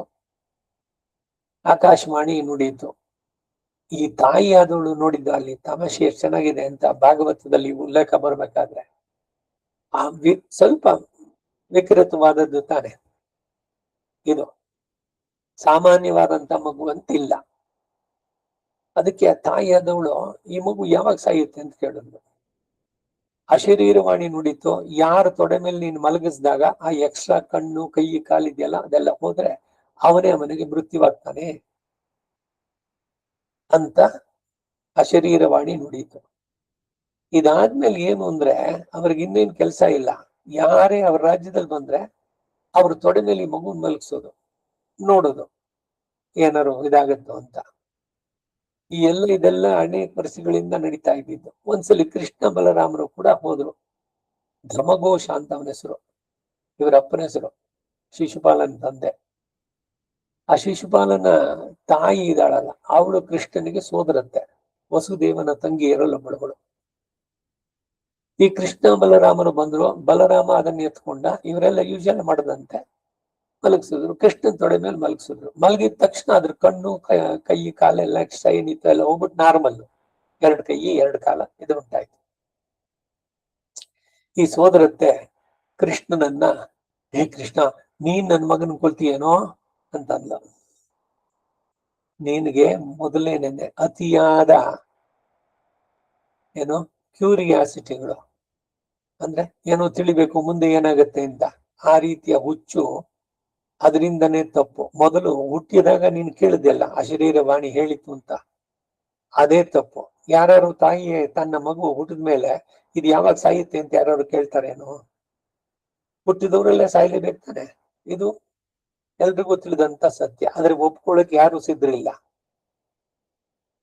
ಈಗ ನನ್ನ ತೊಡೆ ಮೇಲೆ ನಿನ್ನ ಮಗನ್ ಮಲಗಿಸ್ದೆ, ವಿಧಿಯ ಲಿಖಿತ ನನ್ನಿಂದಾನೆ ಅವನು ಸಾಯಿ ಆಗ್ಬೇಕು ಅಂತಂದ್ರೆ ಅದ್ ನಡಿಬಹುದು ಅಂತ ಅವನು.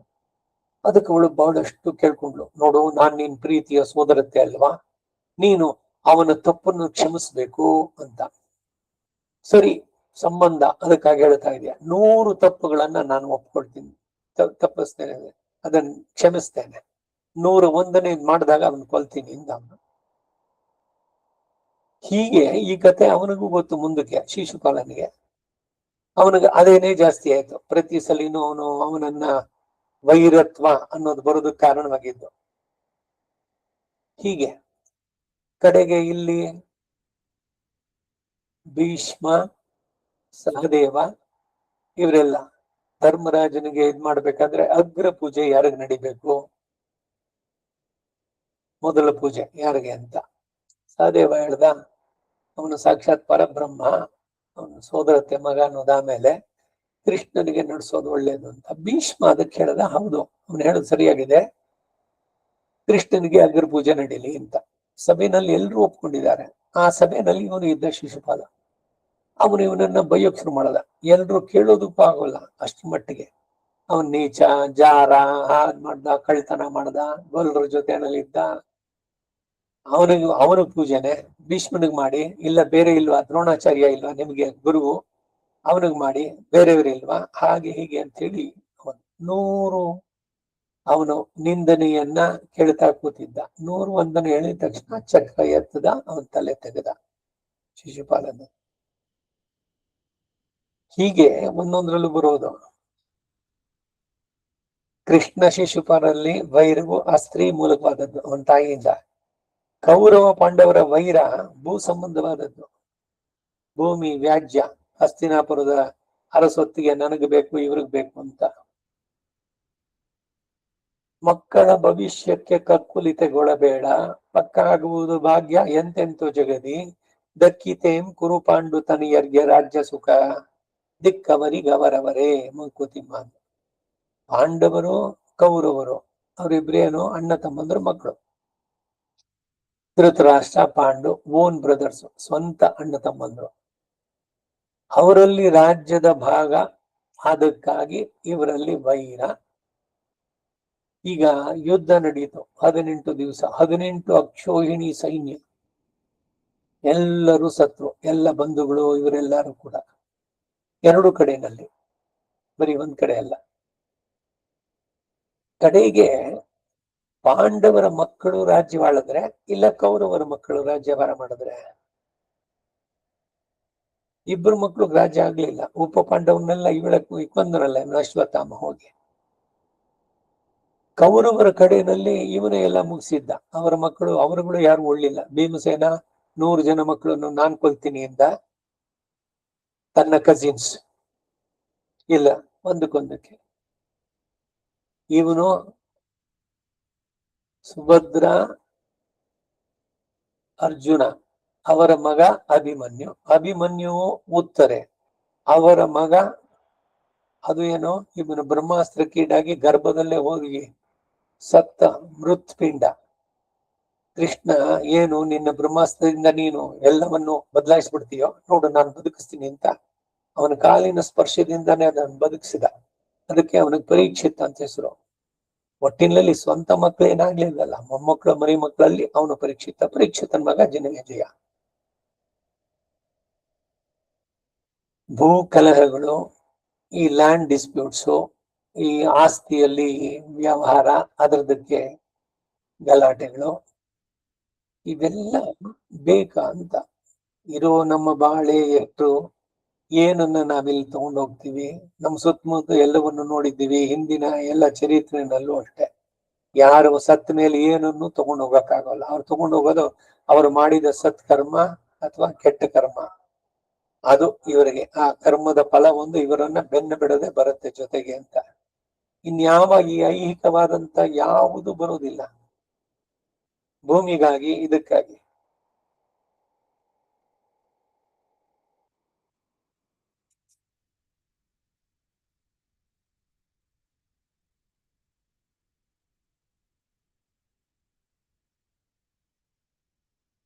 ಕೌರವ ಪಾಂಡವರ ವೈರ ಭೂ ಸಂಬಂಧವಾದದ್ದು. ಇನ್ನು ದ್ರೋಣ ದೃಪದರ ಅವರ ವೈರ ಮಾತಿನ ಮೂಲಕವಾಗಿ ಆದದ್ದು. ಎಲ್ಲ ಕಥೆಗಳು ನೋಡಿ, ಒಂದೊಂದು ಪಕ್ಷಿಗಳು ಬಾಯಿನಲ್ಲಿ ಹೇಳ್ಬೇಕಾದ್ರೆ ಅವಕ್ಕೂ ಕೂಡ ಎಲ್ಲ ಗೊತ್ತಿತ್ತು ಅಂತ. ಆ ಪೂಜನಿ ಪಕ್ಷಿ ಇದೆಲ್ಲ ಹೇಳ್ತಾ ಇದೆ. ದೃಪದ ದ್ರೋಣ ಇಬ್ರು ಕೂಡ ಬಾಲ್ಯ ಸ್ನೇಹಿತರು, ಗುರುಕುಲದಲ್ಲಿ ಜೊತೆನಲ್ಲಿ ಬಹಳ ಅತ್ಯಂತ ಒಬ್ಬರಿಗೊಬ್ಬರಿಗೆ ಚೆಡ್ಡಿ ದೋಸ್ತ್ ಅಂತ ಹೇಳ್ತಾರಲ್ಲ ಆ ರೀತಿನಲ್ಲಿ. ಈ ದೃಪದ ರಾಜಕುಮಾರ, ದ್ರೋಣ ಒಬ್ಬ ಬುದ್ಧ ಬ್ರಾಹ್ಮಣ ಪುತ್ರ. ಅವನಿಗೆ ದಾರಿದ್ದ ಇದ್ದಿದ್ದು. ಅವಾಗ ನೋಡು ದ್ರೋಣ ನಾನು ಮುಂದಕ್ಕೆ ರಾಜನಾದ್ರೆ, ಯುವರಾಜನಾದ್ರೆ ನನ್ನ ರಾಜ್ಯದಲ್ಲಿ ಅರ್ಧ ಭಾಗ ನಿನಗೆ ನಾನು ಕೊಡ್ತೀನಿ ಅಂತ ಅಂದ್ಬಿಟ್ಟು ಮಾತು ಕೊಟ್ಟವನು ಮೊದಲು ದೃಪದ. ದ್ರೋಣನು ಕೂಡ ಜೊತೆನಲ್ಲಿದ್ದ, ಹಾಗೇನಷ್ಟಿಲ್ಲ, ತುಂಬಾ ಆತ್ಮೀಯರೇ ಅವರು. ಆಮೇಲೆ ಗುರುಕುಲದ ವಾಸ ಮುಗೀತು. ಅವನು ರಾಜ್ಯಕ್ಕೆ ಹೋದ, ಇವನ ಕೈಗೆ ಬಂದ, ಮದುವೆ ಆಯ್ತು. ಅವನು ರಾಜನಾದ. ದೃಪದ ಹೆಂಡತಿ ಜೊತೆಗೆ ಅಶ್ವತ್ಥಾಮ ಮಗ ದ್ರೋಣನಿಗೆ. ಇವರಿಗೆ ದಾರಿದ್ರ್ಯ, ಹೆಚ್ಚಿಗೆ ಹಣ ಇಲ್ಲ. ಹೆಂಡತಿ ಎಲ್ಲ ಇವನ ಹತ್ರ ಹೇಳಿರ್ತಾಳಲ್ಲ, ಅದರಿಂದ ದೃಪದ ನನ್ನ ಕ್ಲಾಸ್ಮೇಟು ಅಂತ ಅಂದ್ಬಿಟ್ಟಲ್ಲ. ಈ ಕೃಷ್ಣ ಸುಧಾಮರ ಫ್ರೆಂಡ್ಶಿಪ್ ಬೇರೆ, ಇಲ್ಲಿ ದ್ರೋಣ ದೃಪದರ ಫ್ರೆಂಡ್ಶಿಪ್. ಹೆಂಡತಿ ಹೇಳಿದ್ದು, ನಿಮ್ಮ ಅಷ್ಟೊಂದು ಕ್ಲೋಸ್ ಆಗಿದ್ವಿ ಅಂತೆಲ್ಲ ಹೇಳಿದ್ರಲ್ಲ, ನಮ್ಗೆ ಇಷ್ಟೆಲ್ಲ ಕಷ್ಟ ಇದೆ, ಮಗು ಬೇರೆ, ಅದ್ ಕೇಳಿದ್ದನ್ನು ಕೊಡೋಕ್ಕಾಗಲ್ಲ, ಹಾಲು ಇಲ್ಲ ಅಂತ ಹೇಳ್ಬಿಟ್ಟು ಅಕ್ಕಿ ಹಿಟ್ಟನ್ನ ನೀರ್ನಲ್ಲಿ ಕದರ್ಬಿಟ್ಟು ಅದು ಹಾಲು ಅಂತ ಕುಡಿಸಿದ್ದು ಅನ್ನೋ ಉಲ್ಲೇಖ ಬರುತ್ತೆ. ದ್ರೋಣನ ಮಗನಿಗೆ ದ್ರೋಣಿ ಯಾರೋ ಕೃಪಿ ದ್ರೋಣನ ಹೆಂಡತಿ, ಕೃಪಾಚಾರ್ಯನ ತಂಗಿ. ಸರಿ, ಹೆಂಡತಿ ಹೇಳೋದಿಲ್ಲ ಅಂತ ಇವನು ಹೋಗ್ತಾನೆ. ಹೋಗ್ಬಿಟ್ಟು ಮೊದಲಿನ ಸ್ಟೈಲ್ ನಲ್ಲೇನೆ ಬಾಗಲ್ನಲ್ಲಿ ನಿಂತ್ಕೊಂಡು, ಏನೋ ದೃಪದ ಚೆನ್ನಾಗಿದೆಯೇನೋ, ಜ್ಞಾಪಕ ಇದೆಯಾ, ನಾವೆಲ್ಲ ಬಾಲ್ಯ ಸ್ನೇಹಿತರು ಅಂತ. ಇವನಿಗೂ ಹರಿದೋಗಿರೋ ಪಂಚೆ, ಬಡಕಲು ಶರೀರ ದ್ರೋಣಂದು. ಅವನು ರಾಜನಾಗಿ ಕೂತ್ಕೊಂಡಿದ್ದಾನೆ. ಅವನ ಸಭೆಯಲ್ಲಿ ಎಲ್ರು ಇದ್ದಾರೆ. ಅವನ ಮುಂದೆ ಏನೋ ಬಾರೋ ಅಂತ ಅಂದ್ಬಿಟ್ಟು ರಾಜನಂದ್ರೆ ಅವನಿಗೆ ತಲೆ ತಿರುಗಿತ್ತು ಅವನಿಗೆ. ಜೊತೆಗೆ ಎಲ್ರ ಮುಂದೆ ತನ್ನ ಮರ್ಯಾದೆ ಹೋಗ್ತಾ ಇದ್ದ. ಯಾವನ ನೀನು, ನಾನೇನಾರು ಒಂದ್ ವೇಳೆ ನಿನಗೆ ಇದ್ರಲ್ಲಿ ಹೇಳಿದ್ರು ಕೂಡ ಆ ಅರ್ಧ ನಿನ್ ತಲೆ ಕೆಟ್ಟಿದ್ಯಾ ನಿನಗೆ ಅಂತ ಅವನು ತುಂಬಾ ಅವಮಾನ ಮಾಡಿದ ದ್ರೋಣನಿಗೆ. ದ್ರೋಣನಿಗೂ ಮಹಾಕೋಪ ಬಂತು. ಅವನು ಹೇಳ್ದ, ನೋಡಿ ಎಲ್ರ ಮುಂದೆ ಹೇಳ್ತಾ ಇದ್ದೀನಿ, ನನ್ನ ಶಿಷ್ಯನಿಂದ ನಿನ್ನನ್ನ ಸದೆ ಬಿಡಿದು ನನ್ನ ಮಂಚದ ಕಾಲ ಕಟ್ಟಿಸ್ಕೊಳ್ದಿದ್ದು ನನ್ನ ಹೆಸರು ದ್ರೋಣ ಅಲ್ಲ ಅಂತ ಹೇಳಿ ಶಬ್ದ ಮಾಡಿ ಬಂದ್ಬಿಟ್ಟ. ಆ ದ್ವೇಷ ದೃಪದನ ಮೇಲೆ. ಅದಕ್ಕೆ ಯಾರು ಸರಿಯಾದವನು ಶಿಷ್ಯ ಸಿಗ್ತಾನೆ ಅಂತ ಹುಡುಕ್ತಾ ಬರ್ತಿದ್ದ. ಆಮೇಲೆ ಇಲ್ಲಿ ಸೇರಿದ್ದು ಭೀಷ್ಮ ನೋಡ್ದ, ಇವನು ಒಳ್ಳೆ ಧನುರ್ವಿದ್ಯೆಗೆ ಒಳ್ಳೆಯ ಗುರು ಆಗ್ತಾನೆ, ಬಿಲ್ಲು ವಿದ್ಯೆಯನ್ನು ತಿಳಿಸ್ಕೊಡ್ತಾನೆ ಅಂತ ದ್ರೋಣನನ್ನ ಇಬ್ಬರಿಗೂ, ಕೌರವ ಪಾಂಡವರಿಗೆ ಗುರುವಾಗಿ ಅವನನ್ನ ಇಟ್ಟಿದ್ದು ದ್ರೋಣಾಚಾರ್ಯ. ಇಬ್ಬರಿಗೂ ಆಚಾರ್ಯ ಅವನು. ಅವನ ಉದ್ದೇಶ ಏನು, ಅವನು ಸೇಡಿ ಯಾವಾಗ ತೀರಿಸ್ಕೊಳ್ಬೇಕು ಅಂತ. ಅದಕ್ಕೆ ಎಲ್ಲ ಪರೀಕ್ಷೆ ಇದೆಲ್ಲ ಮಾಡಿ ಅರ್ಜುನ ಅದರಲ್ಲಿ ಸಫಲನಾದವನು. ಇವನು ಸಮರ್ಥ, ಹೋಗಿ ಬರ್ಬಲ್ಲ ಅಂತ. ಸೊ ಅರ್ಜುನನಿಗೆ ಗುರುದಕ್ಷಿಣೆ ಏನು ಅಂದ್ರೆ, ಹೋಗ್ಬಿಟ್ಟು ಆ ದೃಪದ ರಾಜನನ್ನ ಸಾಯಿಸ್ಬೇಡ, ಕೈ ಕಾಲು ಕಟ್ಟಿ ಎಳ್ಕೊಂಡ್ಬಂದು ನನ್ ಮಂಚಕ್ಕೆ ಕಟ್ಟಬೇಕು ನೀನು ಅಂತ. ದೃಪದ ಅರ್ಜುನನನ್ನ ಎದುರಿಸ್ಲಿಕ್ಕೆ ಆಗ್ಲಿಲ್ಲ. ಮುಂದಕ್ಕೆ ಅವನೇನೆ ಹೆಣ್ಕೊಟ್ಟು ಮಾವ, ಅದು ಬೇರೆ ಮುಂದಿನ ಕತೆ. ದೃಪದನನ್ನ ಬಂದಿಯಾಗಿ ಮಾಡಿ ಕರ್ಕೊಂಡು ಬಂದು ಇವನ ಮಲಗಿದ ಮಂಚದ ಕಾಲಿಗೆ ಅವನನ್ನು ಕಟ್ತಾನವನು. ದ್ರೋಣ ಹೇಳ್ತಾನೆ, ನೋಡು ನನ್ನ ಶಪಥ ಮಾಡಿದ್ದೆ, ಈಗ ಪೂರೈಸ್ಕೊಂಡಿದ್ದೇನೆ. ಈಗಲೂ ಕೂಡ ನಮ್ಮ ಹಿಂದಿನ ಬಾಲ್ಯ ಸ್ನೇಹ ನಾನು ಮರ್ತಿಲ್ಲ. ಈಗ ನಿನ್ನ ಪೂರ್ವ ರಾಜ್ಯ ನನ್ನದು, ನನ್ನ ಶಿಷ್ಯನಿಂದ ತಗೊಂಡ ಮೇಲೆ ಅದ್ರಲ್ಲಿ ಅರ್ಧ ರಾಜ್ಯ ನಿನಗೆ ಕೊಡ್ತೀನಿ, ನೀನ್ ಹೇಳಿದ್ಯಲ್ಲ ಅದೇ ರೀತಿ ನಾವು ಫ್ರೆಂಡ್ಸ್ ಆಗಿರೋಣ ಅಂತ ದ್ರೋಣ. ಈಗ ಇವನು ಹೇಳ್ತಾ ಇರೋ ರಾಜ ಹೇಳ್ತಾ ಇದ್ದಾನೆ, ಇವಳು ಗುಬ್ಬಚ್ಚಿಯ ಮಗು ಸಾಯ್ತಲ್ಲ, ಅದು ಹೋಗ್ಲಿ ಬಿಟ್ಬಿಡು, ಇನ್ ಮುಂದಕ್ಕೆ ಇದ್ ಮಾಡೋಣ ಅಂತ ಹೇಳಿ ಅವನ ಬಂಧನೆಯನ್ನೆಲ್ಲ ಬಿಡಿಸ್ಬಿಟ್ಟು ದ್ರುಪದನನ್ನ ನೀನು ನನ್ನ ಬಾಲ್ಯ ಸ್ನೇಹಿತ, ಅದಕ್ಕಾಗಿ ನಿನ್ಗೆ ಅರ್ಧ ರಾಜ್ಯ ಕೊಡ್ತೀನಿ ಅಂತ ಅವನ ತಲೆ ಬಗ್ಸ್ಕೊಂಡು ಸುಮ್ಮನಿದ್ದ ದ್ರುಪದ. ಆಮೇಲೆ ಬಂದು ಏನ್ ಮಾಡಿದ್ದು ಅಂದ್ರೆ ಅವನೊಂದು ದೊಡ್ಡ ಹೋಮವನ್ನು ನಡೆಸಿದ, ದ್ರೋಣನನ್ನು ಕೊಲ್ಲುವಂತ ಮಗನ್ ಹುಟ್ಟಬೇಕು ಅಂತ. ಈ ಸೇಡು, ಈ ಪ್ರತೀಕಾರ, ಇದು ಎಲ್ಲಿಂದ ಎಲ್ಲಿ ತನಕ ಹೋಗುತ್ತೆ? ದೇವರನ್ನು, ಯಜ್ಞವನ್ನು, ಯಾಗವನ್ನು ಮಾಡೋದು ಯಾಕೆ? ಆತ್ಮದ ಉದ್ಧಾರಕ್ಕೆ. ಇಲ್ಲಿ ದ್ರೋಣನಿಗೆ ಏನ್ ಬೇಕಾಗಿತ್ತು? ಶಿವನನ್ನು ಕುರಿತು ಎಲ್ಲ ಮಾಡಿ ಆಮೇಲೆ ಬೆಂಕಿಯಿಂದ ಬಂದವರಿಬ್ರು ಕೂಡ ದೃಪದ ಮಾಡಿದ್ರಲ್ಲಿ ದೃಷ್ಟದ್ಯುಮ್ನ ಹುಟ್ಟಿದ್ದೇನು ಉದ್ದೇಶ? ದ್ರೋಣನನ್ನು ಕೊಲ್ಲೋದಕ್ಕೆ. ಸೊ ಈ ದ್ವೇಷ, ಸೇಡು, ಪ್ರತೀಕಾರ, ಅದಕ್ಕೆ ಮತ್ತೆ ಪ್ರತಿಯಾಗಿ ಅವರಲ್ಲಿ ಈಗ ನಡೀತಾ ಇದೆಯಲ್ಲ ಈ ಯುದ್ಧಗಳು, ಇದು ಮುಗಿಯೋದು ಯಾವಾಗ? ಎಲ್ರೂ ನಾಶವಾದಾಗಷ್ಟೇ. ಎಲ್ಲ ಎಲ್ಲಿ ತನಕ ಹೋಗುತ್ತೆ? ಲೋಕದ ರೀತಿ ನೀತಿಗಳು, ಹಿಂದೆ ಎಲ್ಲ ಚರಿತ್ರೆಯನ್ನು ನೋಡಿದಾಗ ಎಷ್ಟು ಜನ ರಾಜರಾಗಿದ್ರು, ಏನು ಎಲ್ಲ ಅವರು ನಾಯಕಮಾಯ್ ಓಡವುಲ ಹುಡನಾಂಡವರ್. ಆಮೇಲೆ ಯಾರಿದೆ? ಈ ಕೃಷ್ಣದೇವರಾಯ, ವಿಜಯನಗರದ ಸಾಮ್ರಾಜ್ಯ ಎಲ್ಲಿ ತನಕ ವಿಸ್ತರಿಸಿತ್ತು? ಚೇರ, ಚೋಳ, ಪಾಂಡ್ಯ ಎಲ್ಲವನ್ನು ಗೊದ್ದು ಕೊಲ್ಲಿ ಕಾವಲನ್ ವಿಲ್ಲವರ್ ಕೋನ್ ಕುಲಶೇಖರ. ಹೀಗೆ ಎಲ್ರೂ ಪರ್ಮನೆಂಟ್ ಆಗಿರೋದೆ, ಎಲ್ಲವನ್ನೂ ಸಾಧಿಸಿದ್ದೆ, ಇಡೀ ಭೂಮಂಡಲಕ್ಕೆ ನಾನೊಬ್ಬನೇ ಅಧಿಪತಿ. ಈ ಅಹಂಕಾರ, ಈ ಇದು ಎಲ್ಲ ಇದೆಯಲ್ಲ, ಇವೆಲ್ಲ ವಿನಾಶಕ್ಕೆ ಆಗಿದ್ದು. ಎಲ್ರು ಆಗಿ ಹೋದ್ರು, ಎಲ್ಲ ಧೂಳಾಗಿ ಹೋದ್ರು. ದ್ರೋಣ ದೃಪದರ ವೈರ ಮಾತಿನ ಮೂಲದಿಂದ ಆಯ್ತು. ಇಲಿ ಬೆಕ್ಕುಗಳ ವೈರ ಜನ್ಮ ಸಿದ್ಧವಾದದ್ದು. ಈಗ ನಮ್ಮಿಬ್ಬರ ವೈರ ಅಪರಾಧದಿಂದ ಉಂಟಾದದ್ದು, ನೀನು ಮಗ ಮಾಡಿದ ಕೆಲಸದಿಂದ. ಏನು ಅವನಿಗೆ ತಲೆ ಇರ್ಲಿಲ್ಲ ಅಂತಿಲ್ಲ, ಆದ್ರೂ ಕೂಡ ಕೆಲವು ಮಕ್ಕಳಿಗೆ ಹುಟ್ಟಿದಾಗ್ಲೇ ಏನೋ ಒಂದನ್ನು, ಯಾವ್ದೋ ಒಂದನ್ನು ಒಡೆಯೋದು, ಏನೋ ಒಂದನ್ನು ಮಾಡೋದು, ಇನ್ನೇನೋ ಒಂದಿದ್ರೆ ಅದನ್ನು ಬೀಳಿಸೋದು, ಮುರಿಯೋದು, ಈ ತರದ್ರಲ್ಲೇನೆ ಮನಸ್ಸು ಹೋಗುವಂತದ್ದು. ಎನರ್ಜಿ ಯಾವ ರೀತಿಯಲ್ಲಿ ಸರಿಯಾದ ಶಿಕ್ಷಣ ಇವುಗಳನ್ನು ಕೊಡದೇ ಇದ್ರೆ. ಹಿಂದೆನೂ ನಿಮಗೆ ಯಾವಾಗಲೂ ಒಂದ್ಸಲಿ ಹೇಳಿದ್ದೆ, ಯಾರೋ ಒಬ್ರು ತಾಯಿ ಬಂದಿದ್ಲು, ಮಗ ಮಹಾಪುಂಡ ಅವನು ಅಂತ ಎಲ್ಲ, ಅದು ದೊಡ್ಡ ಕ್ರೆಡಿಟ್ ಅಂತ ಹೇಳ್ಕೊಳ್ತಾ ಇದ್ಲು. ಅವನಿಗೆ ತಡೆಯೋಕೆ ಆಗೋಲ್ಲ ರೀ, ಅವನು ಒಂದ್ಸಲಿ ಅವನೇನೋ ಡಿಸೈಡ್ ಮಾಡಿದ್ರೆ ಅವನದ್ ಮಾಡ್ಬಿಡ್ತಾನೆ, ಅವನ ಮುಂದೆನೆ ಹೇಳ್ತಾ ಇದ್ದಿದ್ದು. ಸುಮ್ಮನೆ ಹಿಂಗ್ ನೋಡ್ಬಿಟ್ಟು, ನೋಡಿ ಆ ಟ್ಯೂಬ್ಲೈಟ್ ಇದೆಯಲ್ಲ, ಕೋಲ್ ತಗೊಂಡು ಅದ್ ನೋಡಿತೀನಿ ಅಂತ ಹೊಡೆದೇ ಬಿಡ್ತಾನೆ ಅಂತ. ಅವನು ಹೋದ, ಅವ್ನ್ ಕೋಲ್ ತಗೊಂಡ್ಬಂದು ಹೊಡೆದೇ ಬಿಟ್ಟ. ನೋಡಿ, ನಾ ಹೇಳಿಲ್ವಾ? ತಾಯಿಯಾದವಳು ಕೋಲ್ ತಗೊಂಡು ಹೊಡ್ದ ಅಂದ್ರೆ ಕೋಲ್ ತಗೊಂಡೆ ನಾಲ್ಕು ಬಿಡ್ಬೇಕು ಅವನಿಗೆ. ಮನೋಧರ್ಮ ಶಾಸ್ತ್ರದಲ್ಲಿ ಇರುತ್ತೆ, ಮಕ್ಕಳನ್ನ ಸರಿಯಾಗಿ ಅಂಕೆಯಲ್ಲಿಟ್ಟು ಬೆಳೆಸದೇ ಇದ್ರೆ, ಹಗ್ಗದಿಂದ ಇಲ್ಲ ಬಿದಿರಿನ ಕೋಲು, ಬಿದಿರಿನ ಸೀಳು ಬಿಟ್ಟು ಅದ್ರಲ್ಲಿ ಮಾಡ್ಕೊಂಡಿತ್ತ ಚಡಿ, ಅದರಿಂದ ಹೊಡಿಬೇಕು ಅಂತಿದೆ. ಅಂದ್ರೆ ಎಲ್ರನ್ನು ಹೊಡಿಲೇಬೇಕು ಅಂತಿಲ್ಲ. ಅತಿ ಇತರ ದುಷ್ಟರಾದರೆ ಆ ಪ್ರವೃತ್ತಿಯನ್ನ ಬಿಡಿಸುವುದಕ್ಕೆ ಸಮಾಧಾನ, ಭೇದ, ದಂಡಂ ದಶಗುಣಂ ಭವೇತ್. ಶಿಕ್ಷೆ ಮಾಡದೇ ಇದ್ರೆ ಅವನು ಮಾಡಿದ ಎಲ್ಲ ತಪ್ಪಿಗೆ ತಂದೆ ತಾಯಿಗಳು ಹೊಣೆಗಾರರಾಗ್ತಾರೆ. ತದ್ದಬೇಕು. ಕೆಲವರು ಏನ್ ಮಾಡ್ತಾವ, ಅಯ್ಯೋ ನನಗೆ ಹೇಳಿದ್ರೆ ಕೇಳಲ್ಲ ಅವನು, ಎಲ್ಲದಕ್ಕೂ ಅವ್ರ ಅಪ್ಪನ್ನೇ ಬರ್ಬೇಕು, ಅಪ್ಪನ್ ಕಂಡ್ರೆ ಭಯ ಇದೆ ಅಂತ ಸುಮ್ನೆ ಎಲ್ಲದಕ್ಕೂ ಏನಾರು ಮಾಡಿದ್ರೆ ಅಪ್ಪನ್ ಕರಿತೀನಿ ನೋಡು, ಈಗ ನಿಮ್ಮ ಅಪ್ಪನ್ ಹೇಳ್ತೀನಿ ಅಂತ. ಇವರೇನೆ ನಿಯಂತ್ರಣದಲ್ಲಿ ಇಡ್ಬೇಕು, ಹಿಡ್ಕೊಂಡು ಬಡೀರಿ ಅಂತ ಹೇಳೋಲ್ಲ. ಕಣ್ಣಿನ ದೃಷ್ಟಿನಲ್ಲೇನೆ ದೇ ಶುಡ್ ಬಿ ಕಂಟ್ರೋಲ್ಡ್. ಪ್ರೀತಿಯನ್ನು ಮಾಡಬೇಕು, ಅದ್ರ ಜೊತೆಗೆ ಸರಿಯಾದ ಅಕ್ಕರೆ ವಿದ್ಯೆಗಳನ್ನ ಅರಿಪೋದು ಅಂತಂದ್ರೆ ಹೀಗೆ, ಯಾವ್ದನ್ ಮಾಡ್ಬೇಕು, ಯಾವ್ದನ್ ಮಾಡಬಾರ್ದು, ಅದನ್ನ ಅತಿಕ್ರಮಿಸಿದ್ರೆ ಶಿಕ್ಷೆಯನ್ನು ಕೊಡಬೇಕು, ತಪ್ಪಲ್ಲ ಅದು. ಮಕ್ಕಳ ಏಳಿಗೆಗೆ ಯಾವ ತಂದೆ ತಾಯಿಗೆ ತಮ್ಮ ಮಕ್ಕಳಿಗೆ ಶತ್ರು ಅಂತ ಭಾವಿಸ್ತಾರೇನೋ, ಅವ್ರಿಗಾಗಿ ಏನೆಲ್ಲ ಇವ್ರು ಮಾಡೋಲ್ಲ. ಮೋಹದಿಂದ ಏನೇನೋ ಮಾಡೋದ್ರಲ್ಲಿ ಅವನು ತಪ್ಪು ದಾರಿನಲ್ಲಿ ಹೋಗ್ತಾ ಇದ್ದಾಗ, ಇಲ್ಲ ಅಹಂಕಾರವೋ ಇಲ್ಲ ಸ್ವಾರ್ಥವೋ ಅತಿಯಾಗಿ ಬೆಳೆದ್ರೆ ಅದನ್ನ ಕಟ್ ಮಾಡುವಂತದ್ದು ಇವರಿಗೆ ಇದಿರ್ಬೇಕು. ಹೀಗೆ ಯಾರಿಂದ ಈ ವೈರ ನಡೆದಿದೆಯೋ ಅಂತವನು ದಾನಶೀಲನಾಗಿದ್ದ ಪಕ್ಷದಲ್ಲಿ ಅಂತವನನ್ನು ಕೊಲ್ಲಬಾರದು. ಅದರಲ್ಲಿಯೂ ಮುಖ್ಯವಾಗಿ ಕ್ಷತ್ರಿಯನು ಆ ವೈರವನ್ನು ಮರೆತೇ ಬಿಡಬೇಕು. ಅಂತವನನ್ನ ರಾಜನು ಕೊಲ್ಲದೆ ಪ್ರಕಾಶವಾಗಿಯೋ ಅಪ್ರಕಾಶವಾಗಿಯೋ ಅವನ ದೋಷಗಳ ಬಲಾಬಲವನ್ನ ಚೆನ್ನಾಗಿ ವಿಚಾರಿಸಬೇಕು. ಆದರೆ ಸ್ನೇಹಿತನಾಗಿದ್ರೂ ಕೂಡ ಒಂದಾವರ್ತಿ ವಿರೋಧಕ್ಕೆ ಪಾತ್ರನಾದವನ ಮೇಲೆ ನಂಬಿಕೆಯನ್ನು ಮಾತ್ರ ಇಡಬಾರದು. ಕಟ್ಟಿಗೆಯಲ್ಲಿ ಅಡಗಿರುವ ಬೆಂಕಿಯಂತೆ ವೈರ ಎಂಬುದು ಮನಸ್ಸಿನಲ್ಲಿಯೇ ಗೂಢವಾಗಿ ಅಡಗಿರುತ್ತೆ. ಪೂಜನಿ ಪಕ್ಷಿ ಗುಬ್ಬಚ್ಚಿ ಹೇಳ್ತಾ ಇದೆ, ಹೇ ರಾಜೇಂದ್ರ, ವೈರವೆಂಬ ಬೆಂಕಿಯ ಹಣವನ್ನು ಕೊಡೋದ್ರಿಂದಾಗಲಿ, ಪೌರುಷ ವಾಕ್ಯದಿಂದಾಗಲಿ, ಪೌರುಷ ವಾಕ್ಯ ಅಂದ್ರೆ ಒಯ್ಯೋದು, ಯಥಾಶಕ್ತಿ ವಿಗರ್ಹೇತ, ತಪ್ಪು ಮಾಡಿದವನನ್ನು ಸರಿಯಾಗಿ, ಶಾಸ್ತ್ರಕ್ಕೆ ವಿರುದ್ಧವಾಗಿ ಮಾತಾಡಿದ್ರೆ ಅಂತವನ್ನು ಬಿಡಬಾರದು ಅಂತ ವೇದದಲ್ಲೇ ಪರಮಾತು.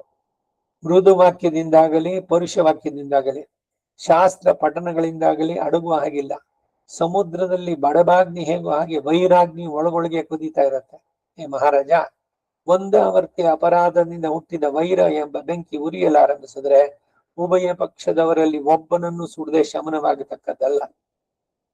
ಮೊದಲು ಒಂದಾವರ್ತಿ ಅಪಕಾರ ಮಾಡಿದವನಿಗೆ ಎಷ್ಟೇ ಧನವನ್ನು ಕೊಟ್ಟು ಗೌರವವನ್ನು ತೋರಿಸಿದ್ರು ಅವನಿಗೆ ವೈರ ಶಾಂತಿಯಾಗಲಿ ನಂಬಿಕೆಯಾಗಲಿ ಉಂಟಾಗಲಾರದು. ಅವರವರು ಮಾಡಿದ ತಪ್ಪೇ ಅವರ ಮನಸ್ಸಿಗೆ ಭೀತಿಯನ್ನು ಹುಟ್ಟಿಸುತ್ತೆ.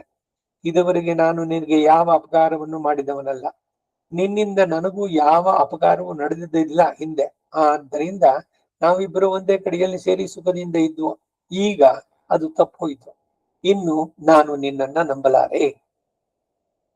ಗುಬ್ಬಚ್ಚಿ ಪೂಜನೆ ಹೇಳ್ತು. ಅದಕ್ಕೆ ಬ್ರಹ್ಮದತ್ತ ಹೇಳ್ದ, ಎಲೈ ಪಕ್ಷಿಯೇ, ಹಾಗಲ್ಲ, ಕಾಲವೇ ಎಲ್ಲ ಕಾರ್ಯಗಳನ್ನು ಮಾಡಿಸೋದು. ಕಾರ್ಯಗತಿಗಳು ಹಲವು ಬಗೆಯಾಗಿರುತ್ತೆ, ಅವೆಲ್ಲಕ್ಕೂ ಕಾಲವೇ ಕಾರಣ, ಅವೆಲ್ಲ ಕಾಲದಿಂದಲೇ ನಡೆಯುವಂತದ್ದು. ಆದ್ದರಿಂದ ಒಬ್ಬನು ಇನ್ನೊಬ್ಬನಿಗೆ ಅಪರಾಧವನ್ನಾಗ್ಲಿ ಒಳ್ಳೆಯದನ್ನಾಗ್ಲಿ ಹೇಗೆ ಮಾಡಬಲ್ಲ? ಈ ಪಕ್ಷಿಗಳು ಮತ್ತೆ ಈ ರಾಜನ ಬ್ರಹ್ಮದತ್ತನ ಸಂವಾದ ಧರ್ಮದ ಬಗ್ಗೆ ಚರ್ಚೆ ಇದೆಲ್ಲ ಎಷ್ಟು ಮಟ್ಟಿಗಿದೆ ಅಂದ್ರೆ ಸುಮಾರು ಒಂದು ಇನ್ನು 15-20 ಪುಟಗಳಿದೆ. ಎರಡು ಕ್ಲಾಸ್ಗೆ ಆಗ್ಬೋದು. ಸೊ ಅದರಿಂದ ಈ ಜಾಗದಲ್ಲೇ ನಿಲ್ಸ್ಕೊಂಡಿರೋಣ. ಆ ಪೂಜನಿ, ಗುಬ್ಬಚ್ಚಿ ಮತ್ತೆ ಬ್ರಹ್ಮದತ್ತ, ಈ ರಾಜ, ಇವರಿಬ್ಬರಿಗೆ ನಡೆದ ಸಂವಾದ ಈ ಜಾಗದಲ್ಲಿ ನಿಲ್ಸಿರೋಣ. ಮತ್ತೆ ಮುಂದಿನ ವಾರ ಮುಂದುವರಿಸೋಣ. ಕವಿತಾರ್ಕಿಕ ಸಿಂಹಾಯ ಕಲ್ಯಾಣ ಗುಣಶಾಲಿನೇ ಶ್ರೀಮತೆ ವೆಂಕಟೇಶಾಯ ವೇದಾಂತ ಗುರುವೇ ನಮಃ. ವಾದಿದ್ವಿಪ ಶಿರೋಭಂಗ ಪಂಚಾನ್ನ ಪರಾಕ್ರಮಃ ಶ್ರೀಮಾನ್ ವೆಂಕಟನಾಥಾರ್ಯಶ್ಚಿರಂ ವಿಜಯತಾಂ ಭುವಿ. ಶ್ರೀಮತೆ ನಿಗಮಾಂತ ಮಹಾದೇಶಿಕಾಯ ನಮಃ. ಸರ್ವಂ ಶ್ರೀ ವಾಸುದೇವಾರ್ಪಣಮಸ್ತು.